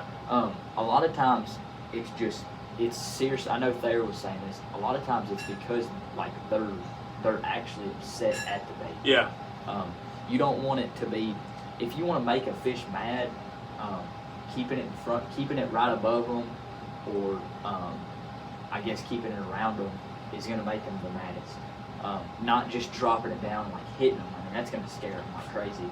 That doesn't make a fish mad. Making a fish mad is making it so mad that he doesn't want to see that bait anymore. So he's just going to eat it. So that's the biggest. That's what their mindset into seeing these baits are. So fish, if you look at your fish apps or your Farmer's Almanac, something like that, it talks about this day is good for fishing at this time and all that stuff. They're always 12 hours apart. So a fish usually eats 12 hours apart. And they might feed for 5 minutes on that time. But then they'll just stalk bait throughout. And then when something kind of, I'm hungry. It's just like us. We eat 3 times a day, right? But then we go around. But we go around and we snack. Yeah. You know, it's basically the same thing. Now, fish have a tendency to fatten up in the fall for the winter. And then they get real skinny because they just went up and had their bed and they laid their eggs, and the males just went up and protected their eggs, but the females need to recoup all that what they've lost, so that beginning of summer, right after they went off bed, that's when they start eating a lot. So you catch them during those times, but when you find them, it might be 4 o'clock in the morning and it might be 4 o'clock in the afternoon. Well, that's not a good tournament time for us, okay? But it's also about the moon. So the moon is, it could be a new moon, which is solid dark. It could be no moon, or it could be a full moon, or it could be a quarter moon. It's all about the moon phases also affects their feeding patterns and stuff. So that's some of the major things is we've got a 12-hour window. And most of the time in the summer or when our tournaments are, let's say April and May, and then in the fall when it's September and October, those tournaments are most of the time like 6 to 6:30 in the morning. So you pretty much just have a top water bite, and then that's it. But there is tournaments where it's like 10 o'clock is going to be the best time, for an hour. They'll be biting better. And there's been times when I've looked at it and be like, we caught fish during that time, so it made a difference. Like it's not winter weather right now, but like the winter time, it still counts for it. Like December right now, like a lot of your morning bites or stuff is not going to be as good. So when we go out later in the afternoon, but before it gets dark, that's going to be about the best time to just hammer. And then the afternoon too. And then you've got the summertime, it's going to be the complete opposite. You've got the morning and the evening, that's mainly the best time. Everywhere in between, everything's just hot and muggy, and it's a lot tougher to get the bite. So, yeah. What's the best lake you love to fish? Out of all the lakes that you fished, either let's do this. Best lake you love to fish in the state of Tennessee, and the best lake you love to fish because you were able to go somewhere due to a tournament or a state or nationals or something like that. I would say in Tennessee is for sure Del Hall. I mean, I can go there any time of the year and catch them. I mean, for example, I went back in Should have went with you yesterday. No, this is this. I went back in October. It was like the last week of October. I went to go get my senior pictures done. It was actually November. November? Okay, it was November. And We took the boat for him to be able to take some pictures out on the water. so at first, we went to, this is off topic, but at first we went and took pictures, on the bank, for mom Yeah. and everything like that. And I was like, well, now I want to do some cool pictures, so we went on the boat. And I went out, and I went over towards the dam, and my girlfriend is actually the one that took my pictures. So I dropped her off on the bank, and then I did some cool pictures, driving by, stuff like that. And then I got her back on the boat, so I started fishing, and so I got caught up. Want some live action, Yeah. See what, And of course they're sitting at the dock like waiting on me, but I was like, I didn't go fishing, we didn't just go up here, just to You're mess there. around. Yeah, I'm there, so I might as well do something. That's right. So did some cool pictures doing that, and I hadn't fished that lake maybe in a month and a half. I hadn't even seen the lake. I just pulled up, got there. Well, I dropped the trolling motor, and I literally first cast I almost caught one. I was like, okay, this might be pretty good. I might catch one. So I caught a small one, and I was like, I gotta do better than that. So I ran somewhere else. shout out from his girlfriend. Yeah. So I ran somewhere else. Picture don't look good, a little one. Yeah. So I ran somewhere else, and I pulled up in this creek, and I started realizing what these fish were doing. They were still in the drains, the ditches and stuff of these creeks, chasing bait and doing that kind of stuff. And I kind of realized how deep they were. This was a warmer day. The sun was shining. It was November. So when the sun's shining, it's warm like that. These fish are feeding. It's warm. They're up. The sun's shining. They're pretty much getting their little tan on, And so the bait is pushed up because how warm it is too. And so these fish are feeding on top of the water. And I probably could have caught them top water, but I'll show y'all out there, what I was throwing, because I hadn't even took it off yet. But I was throwing a jerk bait, and it's just like any of these shad imitating baits, and it's like a switch deal, and it's sitting there, searching. And some of them suspended. Yep. So you'll crank it a little bit and then get it down to, let's say, 8 foot, and then it'll stay in that 8 foot column. And when you jerk it, reel it slack, jerk it, and it stays in that 8 foot. And then some of them, they'll dive down a little bit and they'll float back up a little soft. Yeah. And when you're in that pause area, that's a lot of times when that fish is going to react. Because that fish can't stand that bait is just sitting there. They don't like that. And so I ended up catching one about just shy of about 4 pounds, and I took pictures with it and stuff. A largemouth, and I caught a good smallmouth too. I was up there for an hour, and going back to my favorite lake and stuff.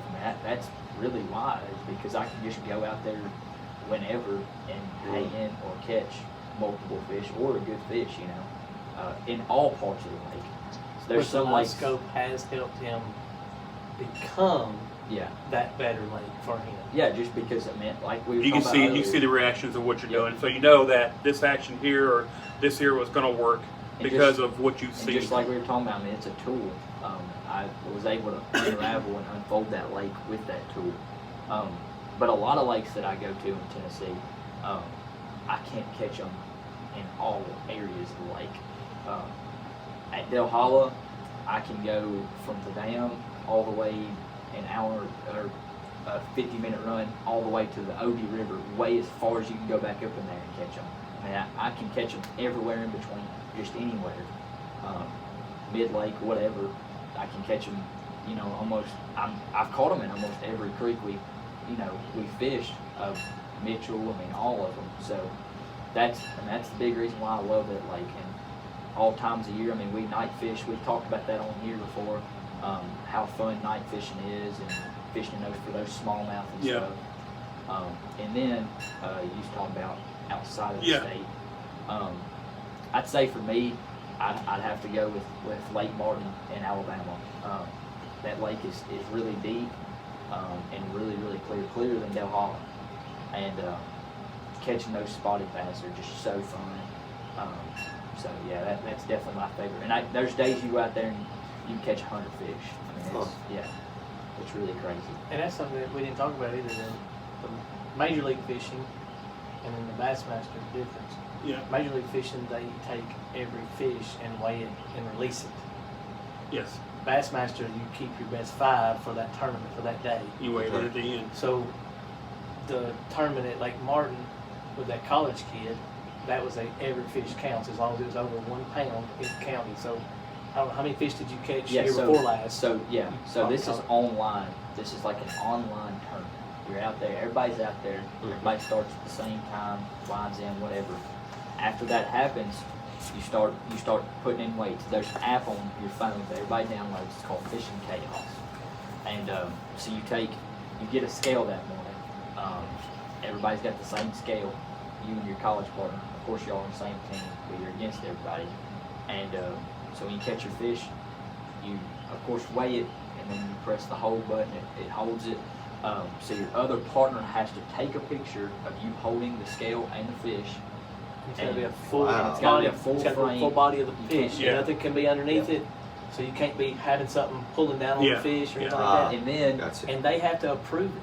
So it was over 10,000 fish that was submitted. Each one of them had to be approved. If they couldn't read the amount of weight in there, if the fish wasn't right, if the fish was even turned sideways instead of on its side like this, if it was turned, Where like you only see the stomach or the back of it. Yeah. Yep. So they want to see the lines on it. That way they can't, because a lot of these fish was 1 pound, 1 ounce, or 1 pound, 3 ounce. so a You lot caught of them was multiple the fish same like that. size. So it's the same They fish. would look at the color line Oh, on them. make sure you're not double dipping. That's right. And Wow. the biggest thing you have to do is video you releasing the fish after every catch. So that was the biggest thing. Especially they if you ask had for it, one you that can was send it it was in. real close. If you caught 2 fish that was the same weight, they could say, "I want to see the video." Well, it's timestamped that you videoed it at this time, and then you released this other one, plus background Yeah. and all that. So you releasing. I was the going to fish ask a lot you, extra. do y'all call them like with the Bassmasters, and you sit there and you put your tag on for your top Yeah. 5 and everything, or do you sit there and do like Major League Fishing, which is you're going to take it, weigh it. You got to, of course, there's no official in each boat and everything, but you weigh it. He call it out. You have to sit there and go, yes, I agree. It's 2.4, and then you have to release. And when you release, you have to release it at the level of the boat or below the boat. You can't take it and just Yeah, throw it back. they don't have that rule. But I know that Bassmaster just, don't but I know either. Major League Yeah, Major League Fishing does. Yes, sir. because I'll watch that on. Yeah.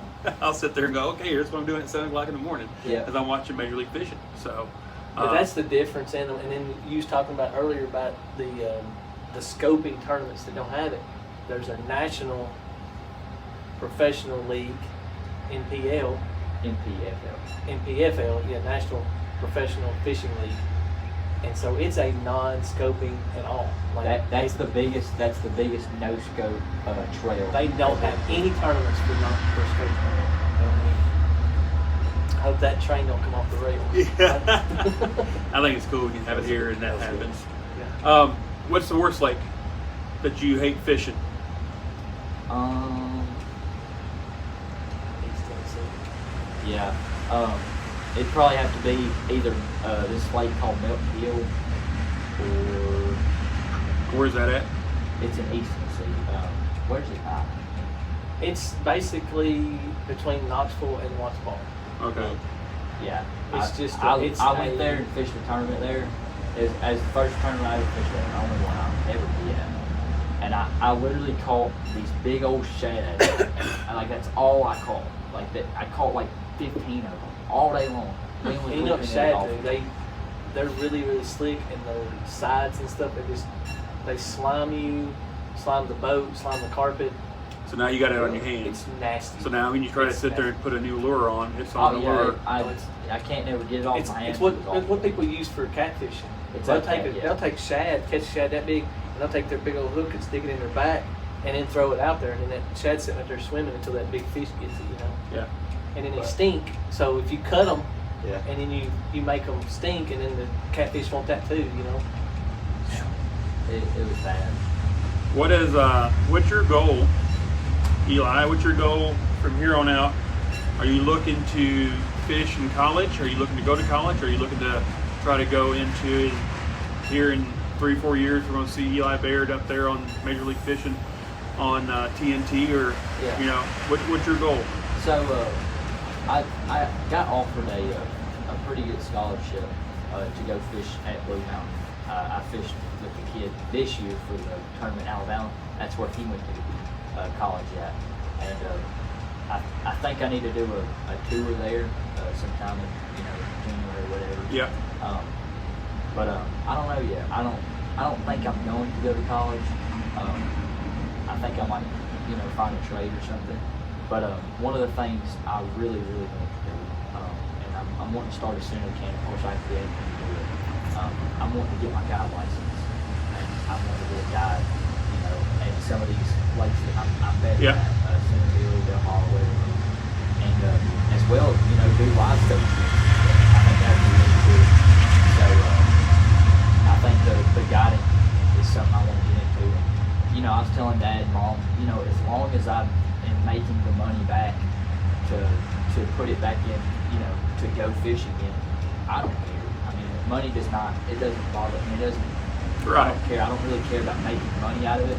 I just want enough that I can just constantly keep going. Yeah. And then, if some big tournaments get held at those lakes and stuff, of course I'll enter and fish those. The BFLs and the Toyota Series, stuff like that. Yeah. Some of those tournaments have really good payouts. So. Kyle, I know you got to leave here pretty quick. Do you have any last questions? I don't, but I knew we was worried about getting an hour in, and I knew that wasn't going to be an issue. Oh, no, we could probably go another hour and everything. I think what we'll do, Coach Lair, you have anything? What's your favorite fish to eat? Oh, wow. Or do you like fish? That'd be interesting. I mean, you catch them all day, you don't want nothing to do with it. Where you get your best fish at to eat? We haul out. Where do you go eat it at? Like where? Yeah. I've there's a catfish place. What you talking about? What do you want me to say? Salina. Oh yeah. Oh my gosh, I Dude. forgot about that. So there's in Salina, there's a place called Ollie's Place. I forgot I even eat walleye. I was thinking like Walleye, they catfish and They have stuff. fried and they have baked. We usually get it baked. I used to do, me and my wife, but I mean it's Walleye? walleye. It's good. It is good. Yeah, that's definitely my favorite. And then from there too. That's the only place that ever ate walleye. Right. But they do a really good job. Do you have plans on going, so you talk about walleye, do you have plans to start fishing for other things? Or maybe, like with Coach Combs, I know Coach Combs will go up north, a lot, because that's where he's from, and he'll do a lot of walleye fishing or muskie fishing. Do you ever think about maybe doing something like that? Just going, a lot of people go hunt, and so they go hunt, they go to Montana, they go to Colorado, they go to these big hunting things and everything. Do you ever sit there and trout think, fishing? Yeah. Jump Yeah. in a stream and So I think a big one that if I got my guide license and was able to guide people and make money doing that, or a little bit of money doing that, I think something other than bass fishing that I get into is crappie fishing. Of course, it's the next best guiding thing, but also like live scoping and doing that part with crappie fishing. I think people would really like to learn that more. yeah, that would be interesting. Yeah. Crap for I would me, say 'cause that's, I grew up crappie fishing. yeah. That'd be kind of cool. and you got Reelfoot Lake, just over there in West Tennessee. I mean, that's supposed to be real famous for. So what the guides has done in the last few years when it's live scoping, everybody's got all these electronics on their boat, is having guide trips just to set their stuff up and teach them. Right, how to use it, how to fine use tune it and stuff like that. Yeah, and I mean it's crazy that people, they're paying $400 and $500. Got all this equipment. I don't care if we go out there and catch any fish. I just want to learn how to use my stuff. Wow. I'm like, really? It's time on the Oh, water. it's nice to learn It's how time on to the water. I promise you. If he was not able to go out there and practice and use it, just like through the summer and stuff like that, he would not be as good as he is with it, because it's all about and it's, he gets rusty. He getting that thing, getting the boat set up just right to be able to throw on that fish. It's hard, especially if you got two people standing up there. You and your partner trying to stand up there and try to throw on that same fish. Not getting hung up, not hanging somebody with your lure.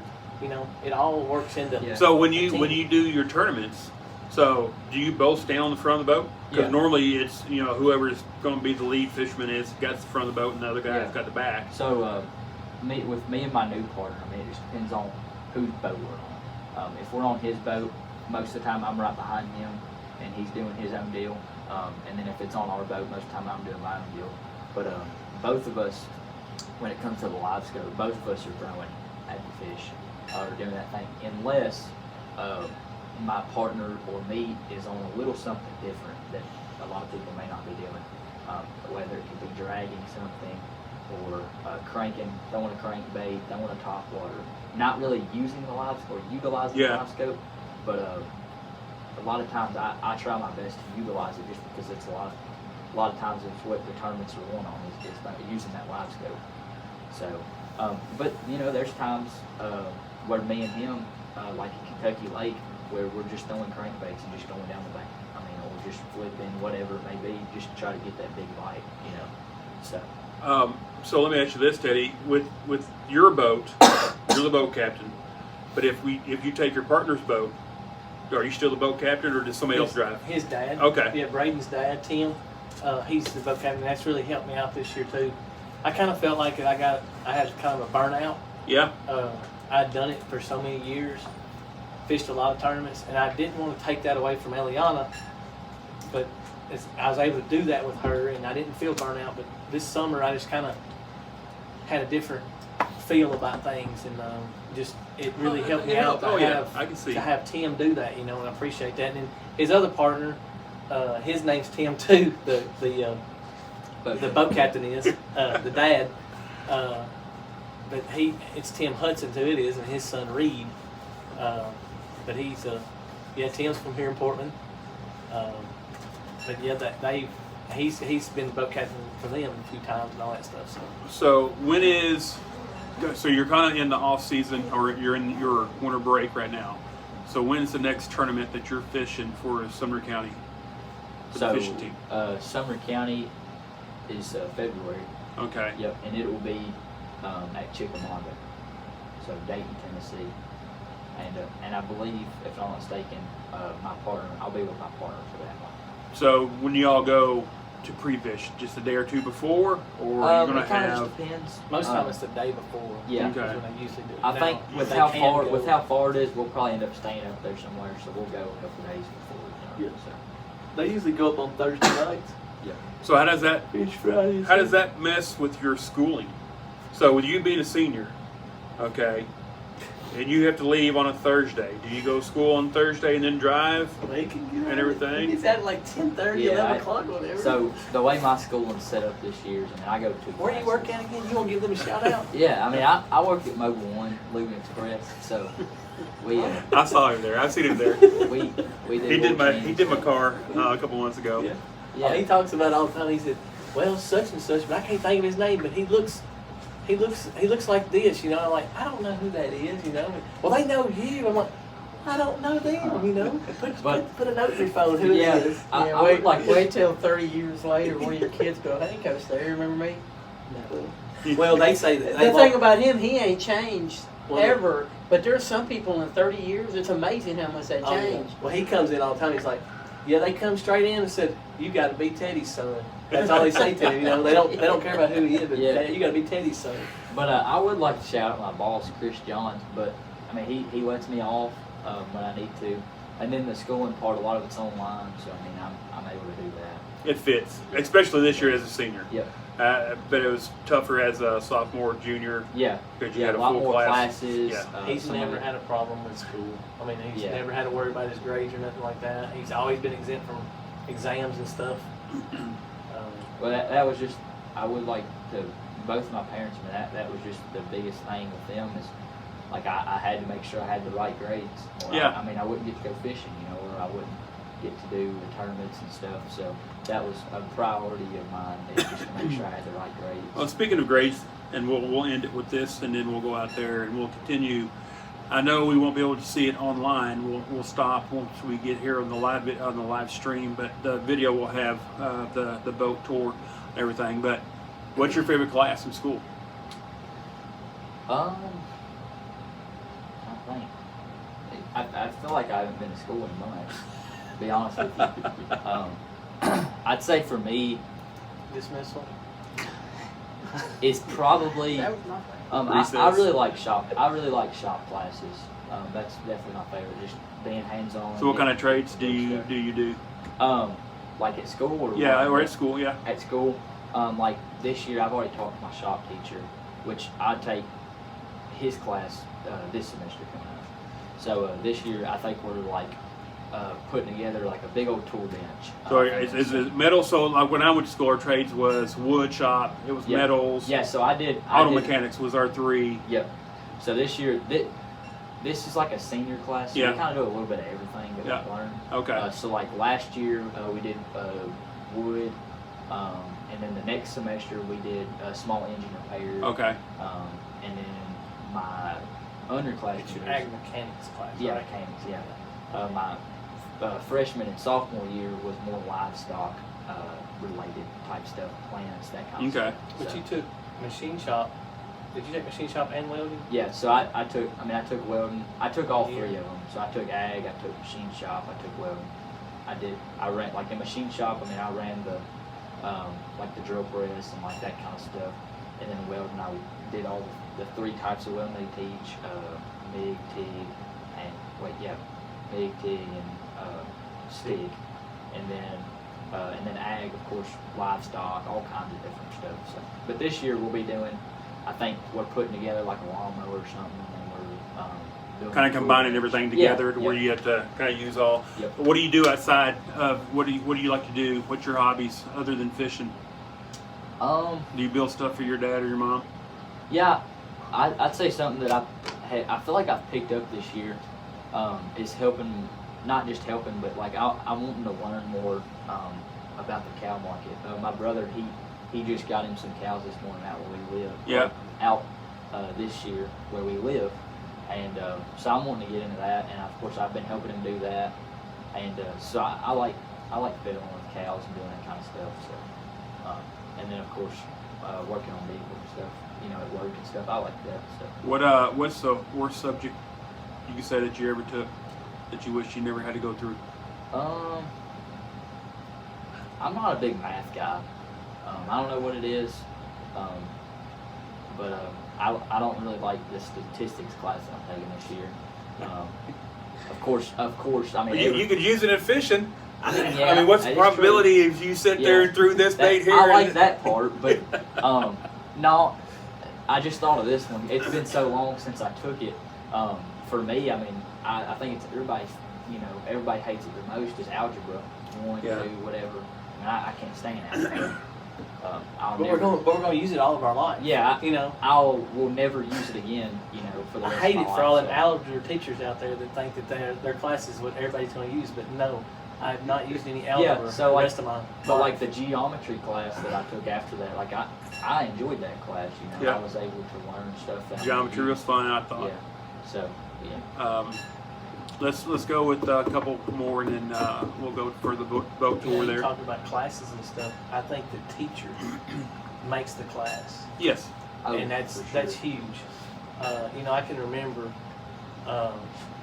Miss McNeil is still at the high school right now, and Miss McNeil was one of my favorite teachers. Miss Wright, which was Miss Venable now, she was one of my teachers. She's one of my, those two right there was probably my 2 favorite teachers I ever had at Portland High School. Mr. King was my shop teacher, machine shop, and he was back then. I didn't say the bomb or nothing like that, but he was a great teacher. He trusted us, Yeah. being in this class, and that's huge, And I still today, he goes to church over there where I go, and I still get to see him. He still knows me, He, Right. I've been out of school for 30 plus years, 32 years now, whatever, and he still knows me. And I wouldn't have never took his class if it wasn't for my brother. But Mr. King was just a great teacher. Yeah, it goes back to either a teacher or a coach that's going to sit there and make a difference on how you learn something. If you don't like it, all of a sudden they find a way to connect with you, and you start liking that subject, whatever it may be, at school or a sport or whatever, or learning how to play an instrument, whatever it is. That person is what makes the subject fun or not, Yeah. and enjoyable to learn. And I think that's goes into coaching, and Coach Thayer can probably sit there and jump on this too. If the coach is, or a teacher, because that's all the coach is just a teacher. He's just a teacher of a sport or something of that nature. But if that person can make it fun learning and can help you get better at it, then you enjoy that subject or that whatever you're doing it with that. If a teacher doesn't, and then you're going to hate that subject and you can't understand it, and I can understand that and see that and everything. So, what's your favorite food? I like, of course, I like walleye. I mean, that's really good. It's crazy I say that. I mean, I'm a fisherman, but other than that, well, I mean, this is seafood too. I like shrimp a lot, crab, and I mean, I could live in the water, honestly, if I had to.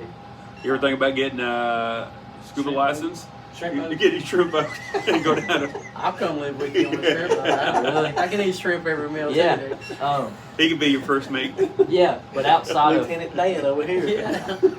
outside of like that, or outside of seafood, I guess. I'm trying to think. Plain cheeseburger.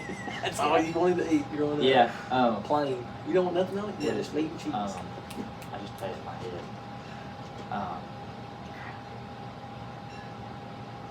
The worst I part's can't when think you of order a it. plain cheeseburger and they don't put cheese on it. Oh, yeah. I said cheeseburger. Well, you said plain too. Everything perfect. All right. Yeah, that's probably my favorite for sure. I don't know why. I like broccoli. I don't know why. It's like a weird craving thing I like sometimes. Vegetables are good for you. Yeah. I still haven't learned how to eat it, so I can't stand it. I had some last night. I can grill it. I'll take that back. If I grill it, I can eat Baked broccoli. it. I've never baked. Well, Bake it with I- olive oil on it. Yeah, I yeah, just- sure do. And it just crusts a little bit of it. that's what grilling does. Yeah. Oh, I was gonna say, dude, I love potato soup. Like, Potato soup. Yeah. You like O'Charlie's potato soup? Yeah, whatever mom makes. I mean, I like that. That's good. And these little cut croissant rolls that she makes, put ham and cheese in them and like dip it in it. It's good. So in your potato soup, what does she put in it? Just potatoes and Potatoes. She puts soup. bacon in it. And that's the Yeah. best part. Bacon Chops bacon. and Yeah, cheese. that always Cheese. A bunch of cheese. So when you get the soup in your bowl and everything, do you put more cheese and more bacon bits on it, and maybe Yeah. some sour cream and And then- Oyster Little crackers. goldfish Yeah. goes good too sometimes. Yeah, If you I like goldfish. Ritz crackers. That's my favorite. Yeah. I put all that in there, and then I'll dip the croissant with it. But yeah. well, that's good. Coach Thayer, you have any questions? I don't have any questions. You just made me hungry. So. Yeah, I'm kind of hungry now too. So We might eat walleye tonight. there you On the way go. back no, we're going to Now Center you're going to Hill. Center Hill. I say you won't be that. Well, What's the name of that place again in Salina? Ollie's. Ollie's place. Ollie's. Yeah, it's Ollie's place in the. I'm telling you, they got really good food there. They got a hamburger there that's called an elephant, and it's huge. So in relation to downtown Salina, where is it at? So you know what? The easiest way for me to tell you to get there, and this is how I go to the ramp at the dam. Right. So when I come into town, I come across that bridge, Right. and then there's a stop sign right there. Yeah. I take a right, Okay. and then I make that left on the square right there, Right. and then you stay straight through the next stop sign, the Yeah. next four-way stop. Yeah. When you go through it, you're gonna go about a half a mile, and all these places on the right-hand Okay. side. So you can park on the left side of the building. There's kind of an open parking lot over there on the left side. The bank's there, but you're like a dirt bank, not the bank. Yeah, that's Where you weird. I put spent a money. lot of time in Salina, but I've never eaten there. That's it. On the right-hand side, there's a big elephant there outside. Is there really? Yeah, on the Look for outside. the elephant. Yeah, all these places. It's been there for several years. But yeah, that's gonna have an to go awesome eat there. place. You know, they closed down Dairy Queen in Salina. Did they That's- really? I mean, it's kind of like Portland. You know, we closed down the There used to be a Shell gas station we out closed of down the town. Burger King the first time it was here. Now it's Arby's where Right. Burger King was. I mean, it's hard to close down some of these places, but they did. They closed down the Dairy Queen. But well, guys, I appreciate Eli and Teddy for y'all coming on the show today.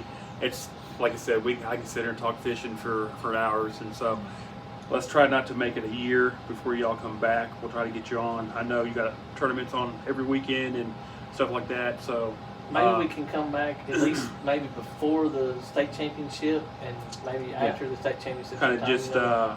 we'll stay in touch. Let me know whenever he has a weekend open. Yeah.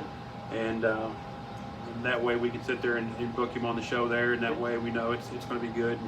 And, by then, maybe we can do a little bit more than what we're doing now. Again, we're still learning this whole process of streaming and everything, and so, but We could find an extra boat. We could do it on a lake. there we go. As long as we got cell service. Well, what where we I need to can- do, what where I can we'll do is we'll have rent a We'll have pontoon Eli and boat. them go on a tournament with his partner, where his partner's dad is the boat captain. Right. We can sit there and jump in the boat with Teddy. Yeah, all we and we'll need is sit there and go- Wi-Fi. Oh, we can do that? availability. We'll do a I've been live telling stream. Kyle I've been I don't wanting to do have that forever. I don't have. But you know, Wi-Fi. as long as the phone, as Oh long yeah, as, yeah. then I can tether this in and we can go. Yeah. Or get one of those little portable generators that we're going to get for football Yeah. broadcast. Those things don't even make noise. They're Yeah. unbelievable. Have one of Be those nice so to we watch don't a worry launch. about power. Watch 250 boats launch and everything. Which I know That's they don't cool. all go at Yeah. one time, but it's Well, that's one thing that Josh Harris, our coach for Sumner County, he does the aerial view. So if you go on Facebook and you see, drone. he's got a drone. He's Yeah, got like if you look a up $5,000-$6,000 drone. Sumner County fishing And team, my wife, she'll hook me up. She'll say, let's go down the day before and get a hotel.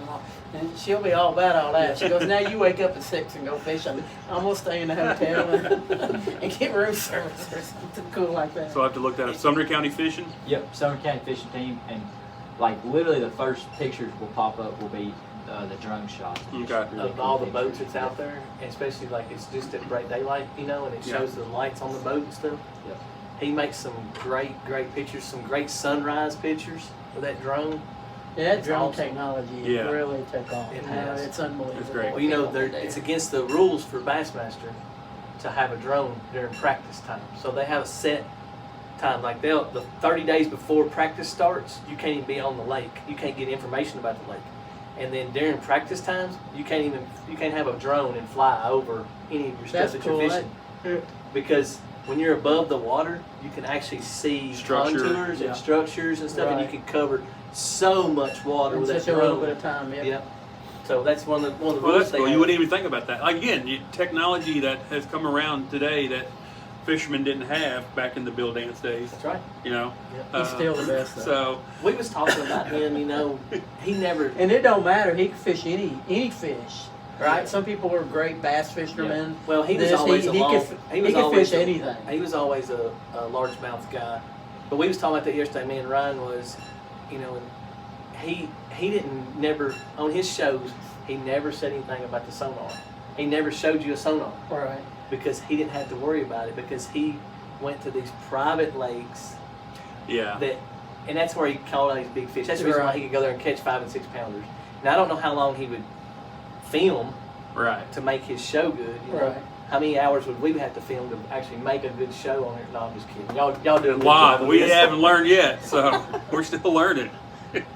Episode 6, you ought to be. No, in it now, not at man. all. There's so Bro. much. There's so much stuff to do. The audio part, I like. it The took video us- part, you got to remember, you can't pick your nose and Yeah. readjust yourself because you're on camera. There you go. Kyle's Yeah, over I there guess pick- you can pick your I nose. can but it cut don't things matter. out here and You there, think- but you think Kyle was over picking his nose when he was? But guys, I appreciate y'all coming on. Again, the live broadcast will stop here in a couple seconds. We'll continue the video. We'll go outside. We'll take a boat tour. Have Eli show us the boat, the live scope, some other things that he wants to show us. And so the video will go a little bit longer. And that will be, I'll try to get that edited tonight and then try to get it up within the next 24 to 36 hours. So that's on YouTube. Like I said, last week's episode 5, we could not upload it because you could not hear us talk due to the music behind us and at the gymnasium. There's a lot of cool things you can do, but you couldn't cut out all the music. You couldn't cut out the background noise and everything there. We're working It was on just, but eventually we'll have it, streaming in with our audio, and so we'll be okay with that. But we're not there yet. So, but guys, appreciate you joining us today. People listening in, appreciate everybody listening in live. If you haven't listened in live, then I thank y'all for listening.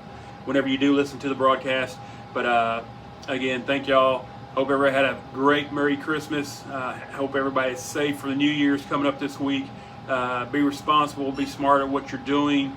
If you want to go out and have fun, make sure you get a designated driver or Uber or something like that, because you definitely want to see what 2026 is bringing in, and not want to see, the bad thing about it, when you don't make good choices. But thank y'all again for joining in. For Coach Thayer and Kyle Eden, this is Coach Almendares with Off the Rails, Episode 6 of Sports Saturday. Y'all have a good day. All right, guys, this is the bonus footage of Off the Rails Sports Saturday. We're going to take a little boat tour here of Eli Baird's boat. I guess call it his boat. But we'll go through a lot of his stuff and let him explain, so that way everybody can understand what was going on as we was talking and everything. So, of course, front of the boat. The trolling motor has gotten so much bigger nowadays. Oh yeah, It's a big old robotic arm. I mean, this is crazy. yeah. Used to be one of the little pole. But anyway, your live scope is This right here, this is where a lot of the magic's done. This is the Garmin Live Scope. Of course, they make a bunch of different other ones, but That's the transducer. this is the transducer itself. Of course, I don't know if you can tell with that, but there's strips right there, and basically that's the sonar. That's what it's reading right there. There's one here. Yep. So it's all about the positioning Right. of where that's at. You remember a while ago he talked about the perspective mode? Right. What that does is it makes a flat bar and it sticks out where it's flat, so you can't tell depth. Right. The way he's got it now, it's called forward facing. And so forward facing, the cone is small. Just like when you had the transducer on the bottom, the cone was like this. So if you went down 100 foot, the cone's going to get wider at the bottom. Right. So forward facing is the same way. Your cone's this way, so it only goes about 5 or 6 foot. That 100 foot out might be only about 5 foot. So that's where you've got to be really good, keeping the boat positioned, keeping that on the fish, and then be able to throw in that area where the fish are at, and watch your bait, keep all that in line in that little 5 foot area. So, but there's 3 marks. One's a forward, one's down, one's perspective. yeah. So, of course, this one's in forward mode, but as you can tell, this is the front of the trolling motor. This is the head right here. This is what I use to really, get and make a judge of where I need to cast. And so it's facing completely forward. That's forward right there. Another big deal is this right here, and we didn't talk about this really much at all. But this is this is the Humminbird Mega 360, and basically what this is a radar. If you want to get in here, you can see this right here, this cone right here. It turns right there, and that's a transducer right there, and that's turning really slow, and it's like a radar on the screen, and I'll show y'all in a minute. But it's pretty much picking up, not live, but it's picking up structure, bait fish and stuff like that that's maybe around the boat. And a lot of times I like to set mine to about 80 feet out all the way around the boat. So this right here, that technology come out before this technology did. Right. Yeah, I've heard of that before. Yeah, the 360 come out, and basically that's about $1,200. So this right here, this cone right here, this is kind of the front. So this one right here, this whole thing, this is like a little dog bone right here. We just actually got this to give it more support. But this is not going to move.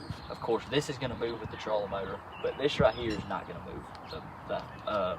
The shaft moves, this doesn't. This right here is the front. This is where the front of the boat will be facing. And I like a big thing with it is keeping it where it's facing the front of the boat. That way you're, of course, accurate with where your structure's at. Right. Another big thing that we got this year, actually, and people don't understand a lot of times with the way fishing is going, is how your trolling motor is. This is the new Minn Kota Ultrex Quest. This is, in my opinion, the best trolling motor they make. It's a really fast, it's got a lot of torque to it. It accelerates really fast, and that's really big with the kind of fishing I like to do, and that's covering water and turning water and moving down the bank, chasing these fish a lot of times. That's what we're doing out there. We're chasing fish. Sadly, a lot of times it turns into me chasing fish a mile away, stuff like that. But the Quest right here, This is a big trolling motor, and I'll show you guys in a minute what this powers with. But the Quest does a really great job, and of course you got the foot pedal right here to move it around. Of course you got the spot lock and the constant, and I'll get on there in a second and turn those graphs on so y'all can see. But basically, the bottom one right there goes to the radar, which is the 360, and then the top one is for the live scope, and that's the first transducer I showed y'all. That's where that will be reading at. And then back here, this is a really big part of us being out there, and it does a lot of work for us. Before I get to that, we'll talk about this stuff. So these are the power poles. This is the shallow water anchors. These are the 8-foot power poles. They make a 10, but these are the 8s, and I like these. I haven't used them in a while because there's a lot of lakes we go to. It's too deep a lot of times to use these. And what's the purpose of those? So these right here, is the power on? So for Old Hickory Lake, they'd be really good because you got a lot of shallow areas. Yeah. So what it does, it stabilizes the boat. So it just goes down into the mud? Yep, it goes down and hits the bottom, and it'll actually pick the back of the boat up a little bit, like That'd be cool to keep it from floating away. Floating away or just- turning. yeah. So there's switches on the I ain't been on a boat in a So while. I didn't show y'all up there, but Power Pole does a really good job with their switches. I've used some different types of shallow water anchors, but Power Pole is by far the best in my opinion with the switches and stuff. But we've got a switch right here, we've got a switch down here, and then something that I use the most is the 2 switches up here. little stompers. I don't know if it can show that, but there's an up switch and a down switch right there. Right here. And basically I have to double tap those to drop the pole. So what he does is he, like the down, he can do it. So if you want to film it over there. So that right there, I double tapped it, and it dropped the poles. And so these are 8-foot poles, hydraulic and stuff, but they'll probably go down to about 6 foot, 6.5, 7 feet. And they keep me stable. They keep the back of the boat stable really well. I use these a lot of times when I'm bed fishing and fishing for these shallow water fish that are maybe tougher to bite. It really helps me keep the boat in the same position, basically. So explain to them, like you're stabilizing the boat with them. These are actually down in the mud. Yeah. So how can you stabilize the boat with a trolling motor? Yeah, so the trolling motor, Technology of that started when we started fishing as the fishing team. That's the first thing I ever done. I upgraded my trolling motor on my whole boat, was to have a Minn Kota, because they was the first company that had it. And what's it do for you? So it's called Spot Lock. So this isn't the first trolling motor that come out with Spot Lock. The trolling motor we had before this actually had Spot Lock too.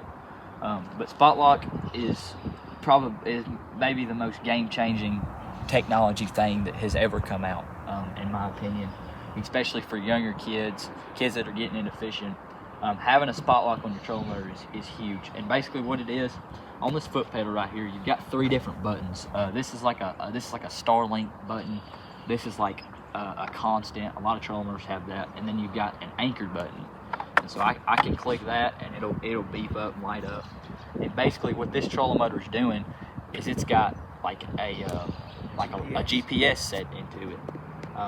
And so that trolling motor is sitting there and just going back and forth and keeping the front of your boat in the same position at all times, instead of you having to do that yourself. Now the downside to that is it takes the live scope out of the picture. Like you can't use it because it's moving around itself. But this right here is really big if you're using, It keeps the radar going, but you can't use the live scope. This right here, The live scope will still be on. It's just you can't adjust your trolling motor to where you need to be. Now, what's going to happen is, and if anybody's been on a boat, they know if you're floating, your boat is going to turn. The front of the boat is going to turn towards the way the wind's blowing into the boat. So what you're going to do is to set the boat up. Like when I told you we was on Kentucky Lake and we was that current, we was we would position that boat into the current, and then he would put it on spot lock. He knew where the brush pile was, and on the 360 he could tell where he was at. Right. He knew it. He was 40 foot away from it, so he would make that same exact cast, trying to get them fish to react. But that spot lock was huge. And what I done when I bought that other trolling motor is it also was an iPilot Link trolling motor. And what that done was I could follow contours. So if you look at the bank on a lake, you see that it might be a bluff bank that drops off straight, 15 foot, and then it goes down.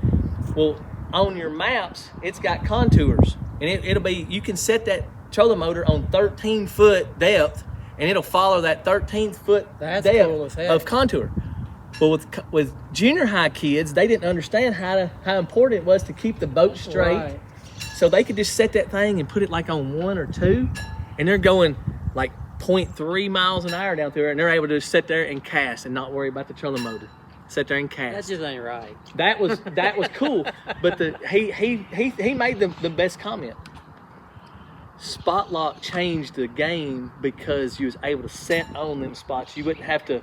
Right. You wouldn't have to go You back. didn't have to constantly sit there and move back You're and trying forth. to fish, forward. and then you're floating away, Yep. and you're Yep. going. You And spend more time trying to stay Even in the spot than MLF you were guys, fishing. when they catch a fish, they hit that spot lock, and then they go away their fish and everything, and then they get right back up there. They ain't moved nowhere. Right. Their boat might have turned a little bit or something like that. But, I mean, it's, current has always been your it's a gainer. It's your enemy. And It can be your sometimes enemy when if you're you trying to fight set. it. If you fight it. That's cool. But the fish love it. Yeah, so The this wind, right here. the wind can be your friend, but it Yeah. can suck in the boat. So this too. right here is the Garmin Live Scope. This is what's reading off of this. Of course, it doesn't show anything. I don't know if it You can was see. gonna Can talk it see about it? that too, the I don't know. pixels. We'll try it. Yeah, it can. So, the different setups. I mean, you've got your menu right here. You've got your gain, and this is basically the sensitivity. Is what the gain is right there. So, I've got it set, and it looks like it's set at 67. So, I can change it as much as I want. That's what I said to you yesterday. But and then another big thing is, of course, how far you're looking out. So it was set to 80. I like to set mine to about 100 to 110, depending on how clear the water is. I And just then- adjusted that yesterday to show the guy that was with me how much clearer it changes the screen. And so- for older eyes, you have to get it clear as you Right. can Yeah, no doubt. to see so- my bait. There's a lot of different settings for it, and as you can tell, I think we've had it for 2 years now, and I'm still learning stuff, Yeah. and so, and then I'll show this graph back here, and we actually just got a new chip for it, and I like it a lot. This is also a Hummingbird. This is a Helix 10, and we basically use this solely for mapping. But I will say, we probably do have one of the best side image. I guess what are they called? Depth finders. Yeah, side There imaging is. for hummingbirds. For Side hummers, imaging yeah. is huge. And side image, basically, I'll show it back here. This depth finder is set up by this one right here, and this is sitting right under your jack plate. This right here is just a side image setup or a down scan, and that's showing what we have it set 100 feet on both sides of the boat, and basically that's scanning brush, it's scanning bait, fish, all kinds of different stuff. And so that's a really key thing. Cover to more have. water. Yeah. So you got to be 5 mile an hour or under on the boat Right. for the side imaging to pick up and thing. So you're just going down through there and you might be in a creek, but some of these creeks that we go in, they might be a little bit wider than 100 foot. Right. But a lot of times these fish that he's looking for are going to be like in the ditches and stuff, and they might move up and feed and be a straggler, but they'll usually be somewhere, in the vicinity of that ditch in the middle. So we get in that creek channel by the map, and then we can sit there and we can scan. It might be, there's tractor tires out there. In Del Hollow, there's some tractor tires, and you find those tractor tires and there's fish around them. Or it might be this huge rocks, that you're going by. And Anything that's structured for them fish to kind of get up beside to hide, or to just feel comfortable, like nothing's going to be able to get them too. Right. You know. So another thing is we got this last year, or was this year? Last year. No, it's this year, May. This year. As we got a new motor. Our other one, a couple of things was messed up in it. But this right here, this is a big deal for us.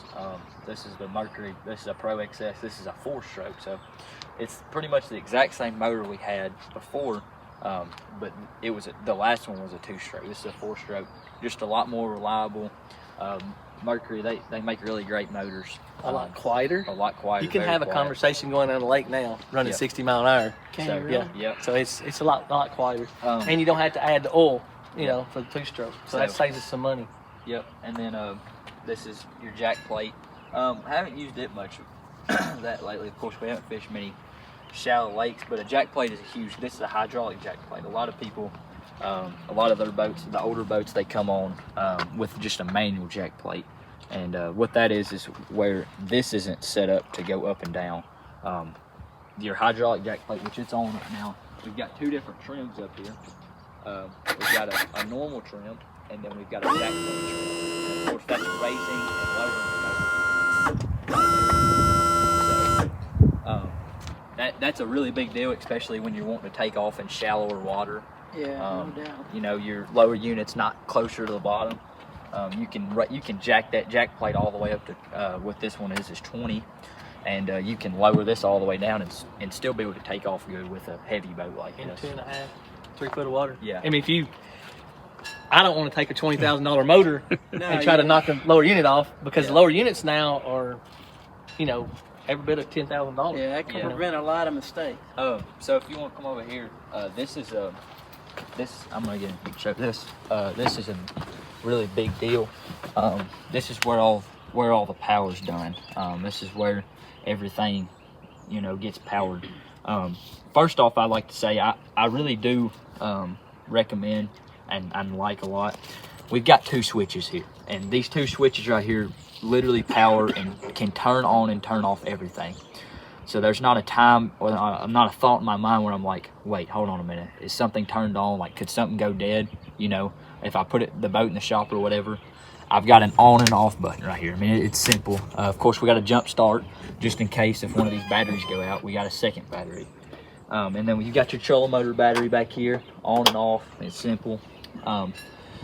These are new right here. These are both Powerhouse lithium batteries. Well, this is a bank charger, and basically this is just showing us what all these other batteries are for. But this right here, this is our trolling motor battery. This is a 36 volt battery, and or 38 volt, sorry. 36. A It's 36. a 36, because the trolling motor's a 36 volt trolling motor. This is one of the biggest, I think one of the biggest batteries they make, and yeah, it's of course it's lithium. So these right here are lead acid batteries, and this is a lithium. So not only just a little bit lighter, but I've got it set up. It's Bluetooth. I've got it set up on my phone, and I can see, I guess, the percentage of what that battery is at. And it's crazy nowadays, like how. Well, how it's it crazy is. that you can have that in a boat, but you don't have that in a car yet. Well, they Yep. do in the Teslas and stuff. Yeah. You know, your electric cars and stuff. Yep. They would have But, it in them. But the key for this, for the lithium, is it takes 3 batteries to run that, 3 12-volt batteries. So we would have 3 of those batteries in the middle right there. We would have 3 of those, and that weight is about 25 to 27 pounds, you know, each. So we've took away 2 of those batteries and made this one. This one right here don't even weigh nowhere near 20 pounds. You took away 50 pounds basically. We took away, Yep. you know, so that helped us maybe a little bit better fuel mileage, made the boat ride a little bit different. But the Probably key, more reliable too. Yeah. well, the Oh, key is the amp hours, how long we can stay out there on the water. So basically, we are to be able to get about 2 days of fishing on there without having to plug it up. So I but can- we plug it up every night unless we go somewhere and we don't have electric. But most time when we stay somewhere, it's got electric. So But that's the amp hours. You want to make sure you got the good amp hours. Right. So I can take this trolling motor battery, and I can run that trolling motor and run it on high like all day long and still have 50% left, probably 60%. And so that's really key with fishing tournaments nowadays is being able to You don't have to just worry go along about with it. feathering your power somewhere down the line. Hey, I got to save some for this or save some for that. And another thing is what's most of your, you go to your car batteries. What's most of your warranties for your car batteries? 3 years? Yeah, give or take. You know what the warranty is on this? 12 Lifetime. years. 12 years? That's years. about lifetime. So most of your lithium batteries are 10 years, Right. but 12 years. If we have any problem with this not charging correctly or anything like it, it's a complete replacement. So do you go where you get those, at a boat store or? Yeah, we got this one at National Marine where I bought the motor. So I went ahead and when I bought the motor, we went ahead and upgraded this battery and that trolling motor at the same time. Okay. We had them put on together. Yeah. But that is huge. You know, the live scope, the monitoring of it, and the transducer, it needs to have a consistent amperage to it all the time. And what it does is if you have a bad amperage going to it, or an amperage that's going up and down and up and down, It should mess with your signal. it messes you with your signal. Yeah. So my old eyes is not able to pick up on that. He can adjust a little bit there and there, but your screen is not as good. So all of your amp hours is huge for these batteries. It and messes stuff. around with how well it actually Yeah. picking up to. Yeah, it is. So Wouldn't it? having Yep. Having that variation. Yep. So having a separate battery for your electronics only is really huge. Because I used to run on something else as well, but now it's set up on its own battery, and so it does a really good job at it not dying or cutting in and out. And then of course we got a cranking battery, and I never had a problem with it. It's just a normal interstate battery. But yep. So like I said, having just 2 switches to run everything is really big. Making sure everything's off. Yep. You know, Because I mean, last got- thing usually- you want to do is get up. Well, we tournament usually have, morning and covers. something's dead. Yeah. You know? And so and those covers, the ones for these, they're rubber. They're Right. thick rubber. And if it hits that button right there, this one right here was ask you to can turn it it come on, and then you don't know it's on. You're going down. I mean, you're driving 3 hours that morning to go fishing. And when you get there, your battery's already been on for 3 hours. Yeah. So that's huge, you know, to have it taken off. You know, have everything cut off. A main power switch cut off. So is that something you came up with, or is that just? No, that was actually in this boat. My other boat, I had to put a breaker switch in it. It's a good idea. But yeah, you can add it. You know, you add that switch to it. But that right there was huge for me. Ranger does all their boats like that. They put that jumper style in there. That way you'll be able to jump off your other batteries. Right. So I've still got that capability. and that's really big too. I mean, any type of cranking with the cranking battery, any type of malfunction or anything, I mean, we've got a backup battery. We just got to crank it over to the second battery, and it's just enough to crank our motor, you know, Right. to get us back to the ramp or whatever. So, and of course, everything on there, I mean, it's charging while you're running down the lake, while the motor's running anyway. So that's a big thing too. But yeah, so this is, of course, this is a Ranger Z521 champion. I think that's what Comanche. Yeah. This is the last year that they made the Comanches. This is a 2018, and we've had it for 3 years now, I think.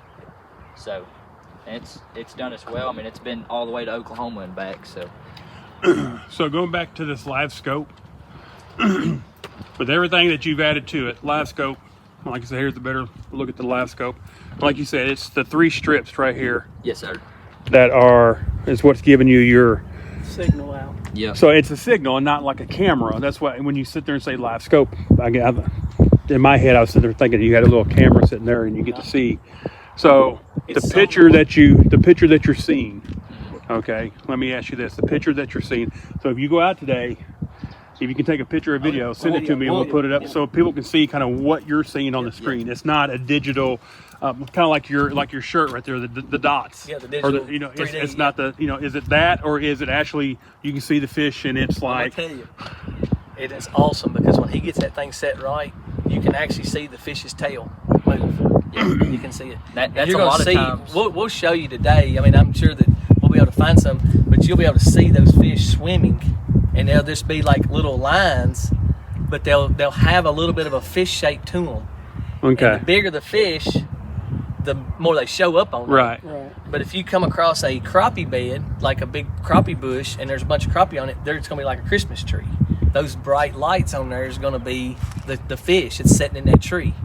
And then you'll see, like he's already noticed, I mean, he's told you that he knows kind of what a smallmouth and what a largemouth looks like. Well, the largemouth, if they're in them bushes, because they eat crappie, Yeah. you know, that's one of their main courses of food is crappie. But they'll be moving real slow. The largemouth will be moving real slow in those bushes and stuff. A smallmouth, they're not going to be in the bushes. They might be under a log or something like that, but they're going to be kind of schooled up. The smallmouth is, and they're going to be like, when he talks about the baits, a smallmouth want to go and just attack the bait, and they'll grab it and then they'll spit it out. They play with their food. They're like a toddler. They play with their food, and they'll just try to kill it, and then they might eat it and they might not. That's why you see a lot of dead crawfish. You'll see them on the bottom. They're dead. It's because the smallmouths, they just wanted to kill them. They didn't care. That's a lot of times, like when we keep smallmouth in the live well for tournaments, you know, when we get back to the shop or whatever to get the live wells cleaned out, we'll have dead crawfish in there, shad spit out, that kind of stuff. Where they were all throwing it back through. So they're kind of upchucking it a little bit. And he was talking about, because we're probably getting them sick going down the lake doing 60 mile an hour, you know, go up and down and hitting waves. He was talking about, like with the tail moving on there and stuff. We'll try to get a video today, but that's a lot of times how I can tell if it's a bass or not. If I can really see the tail really well and it's a bigger thing, most of the time it's not going to be a bass. Catfish. It's going to be a catfish or whatever. He caught so many catfish. Like I'm talking 20 pounders or bigger. You know? He'll be like, dude, I hope this is a bass. It ain't no bass. He fights it for 15 minutes out there. I could honestly guide and be a catfish guy if I wanted to. Like seriously, I might catch a bunch of catfish, but it's good eating. Yeah. So yeah, this is the rig right here. So done good to us. So. Well, I appreciate you guys showing us this, and like I said, we'll try to get this uploaded as soon as possible. That's on me, so hopefully in the next 36 hours it'll be uploaded, and I want y'all sit there and listen to the broadcast today. It's live already out there, so you can listen to it going back if you want to re-listen to it or whatever. The video will be up, like I said, within the next day or two.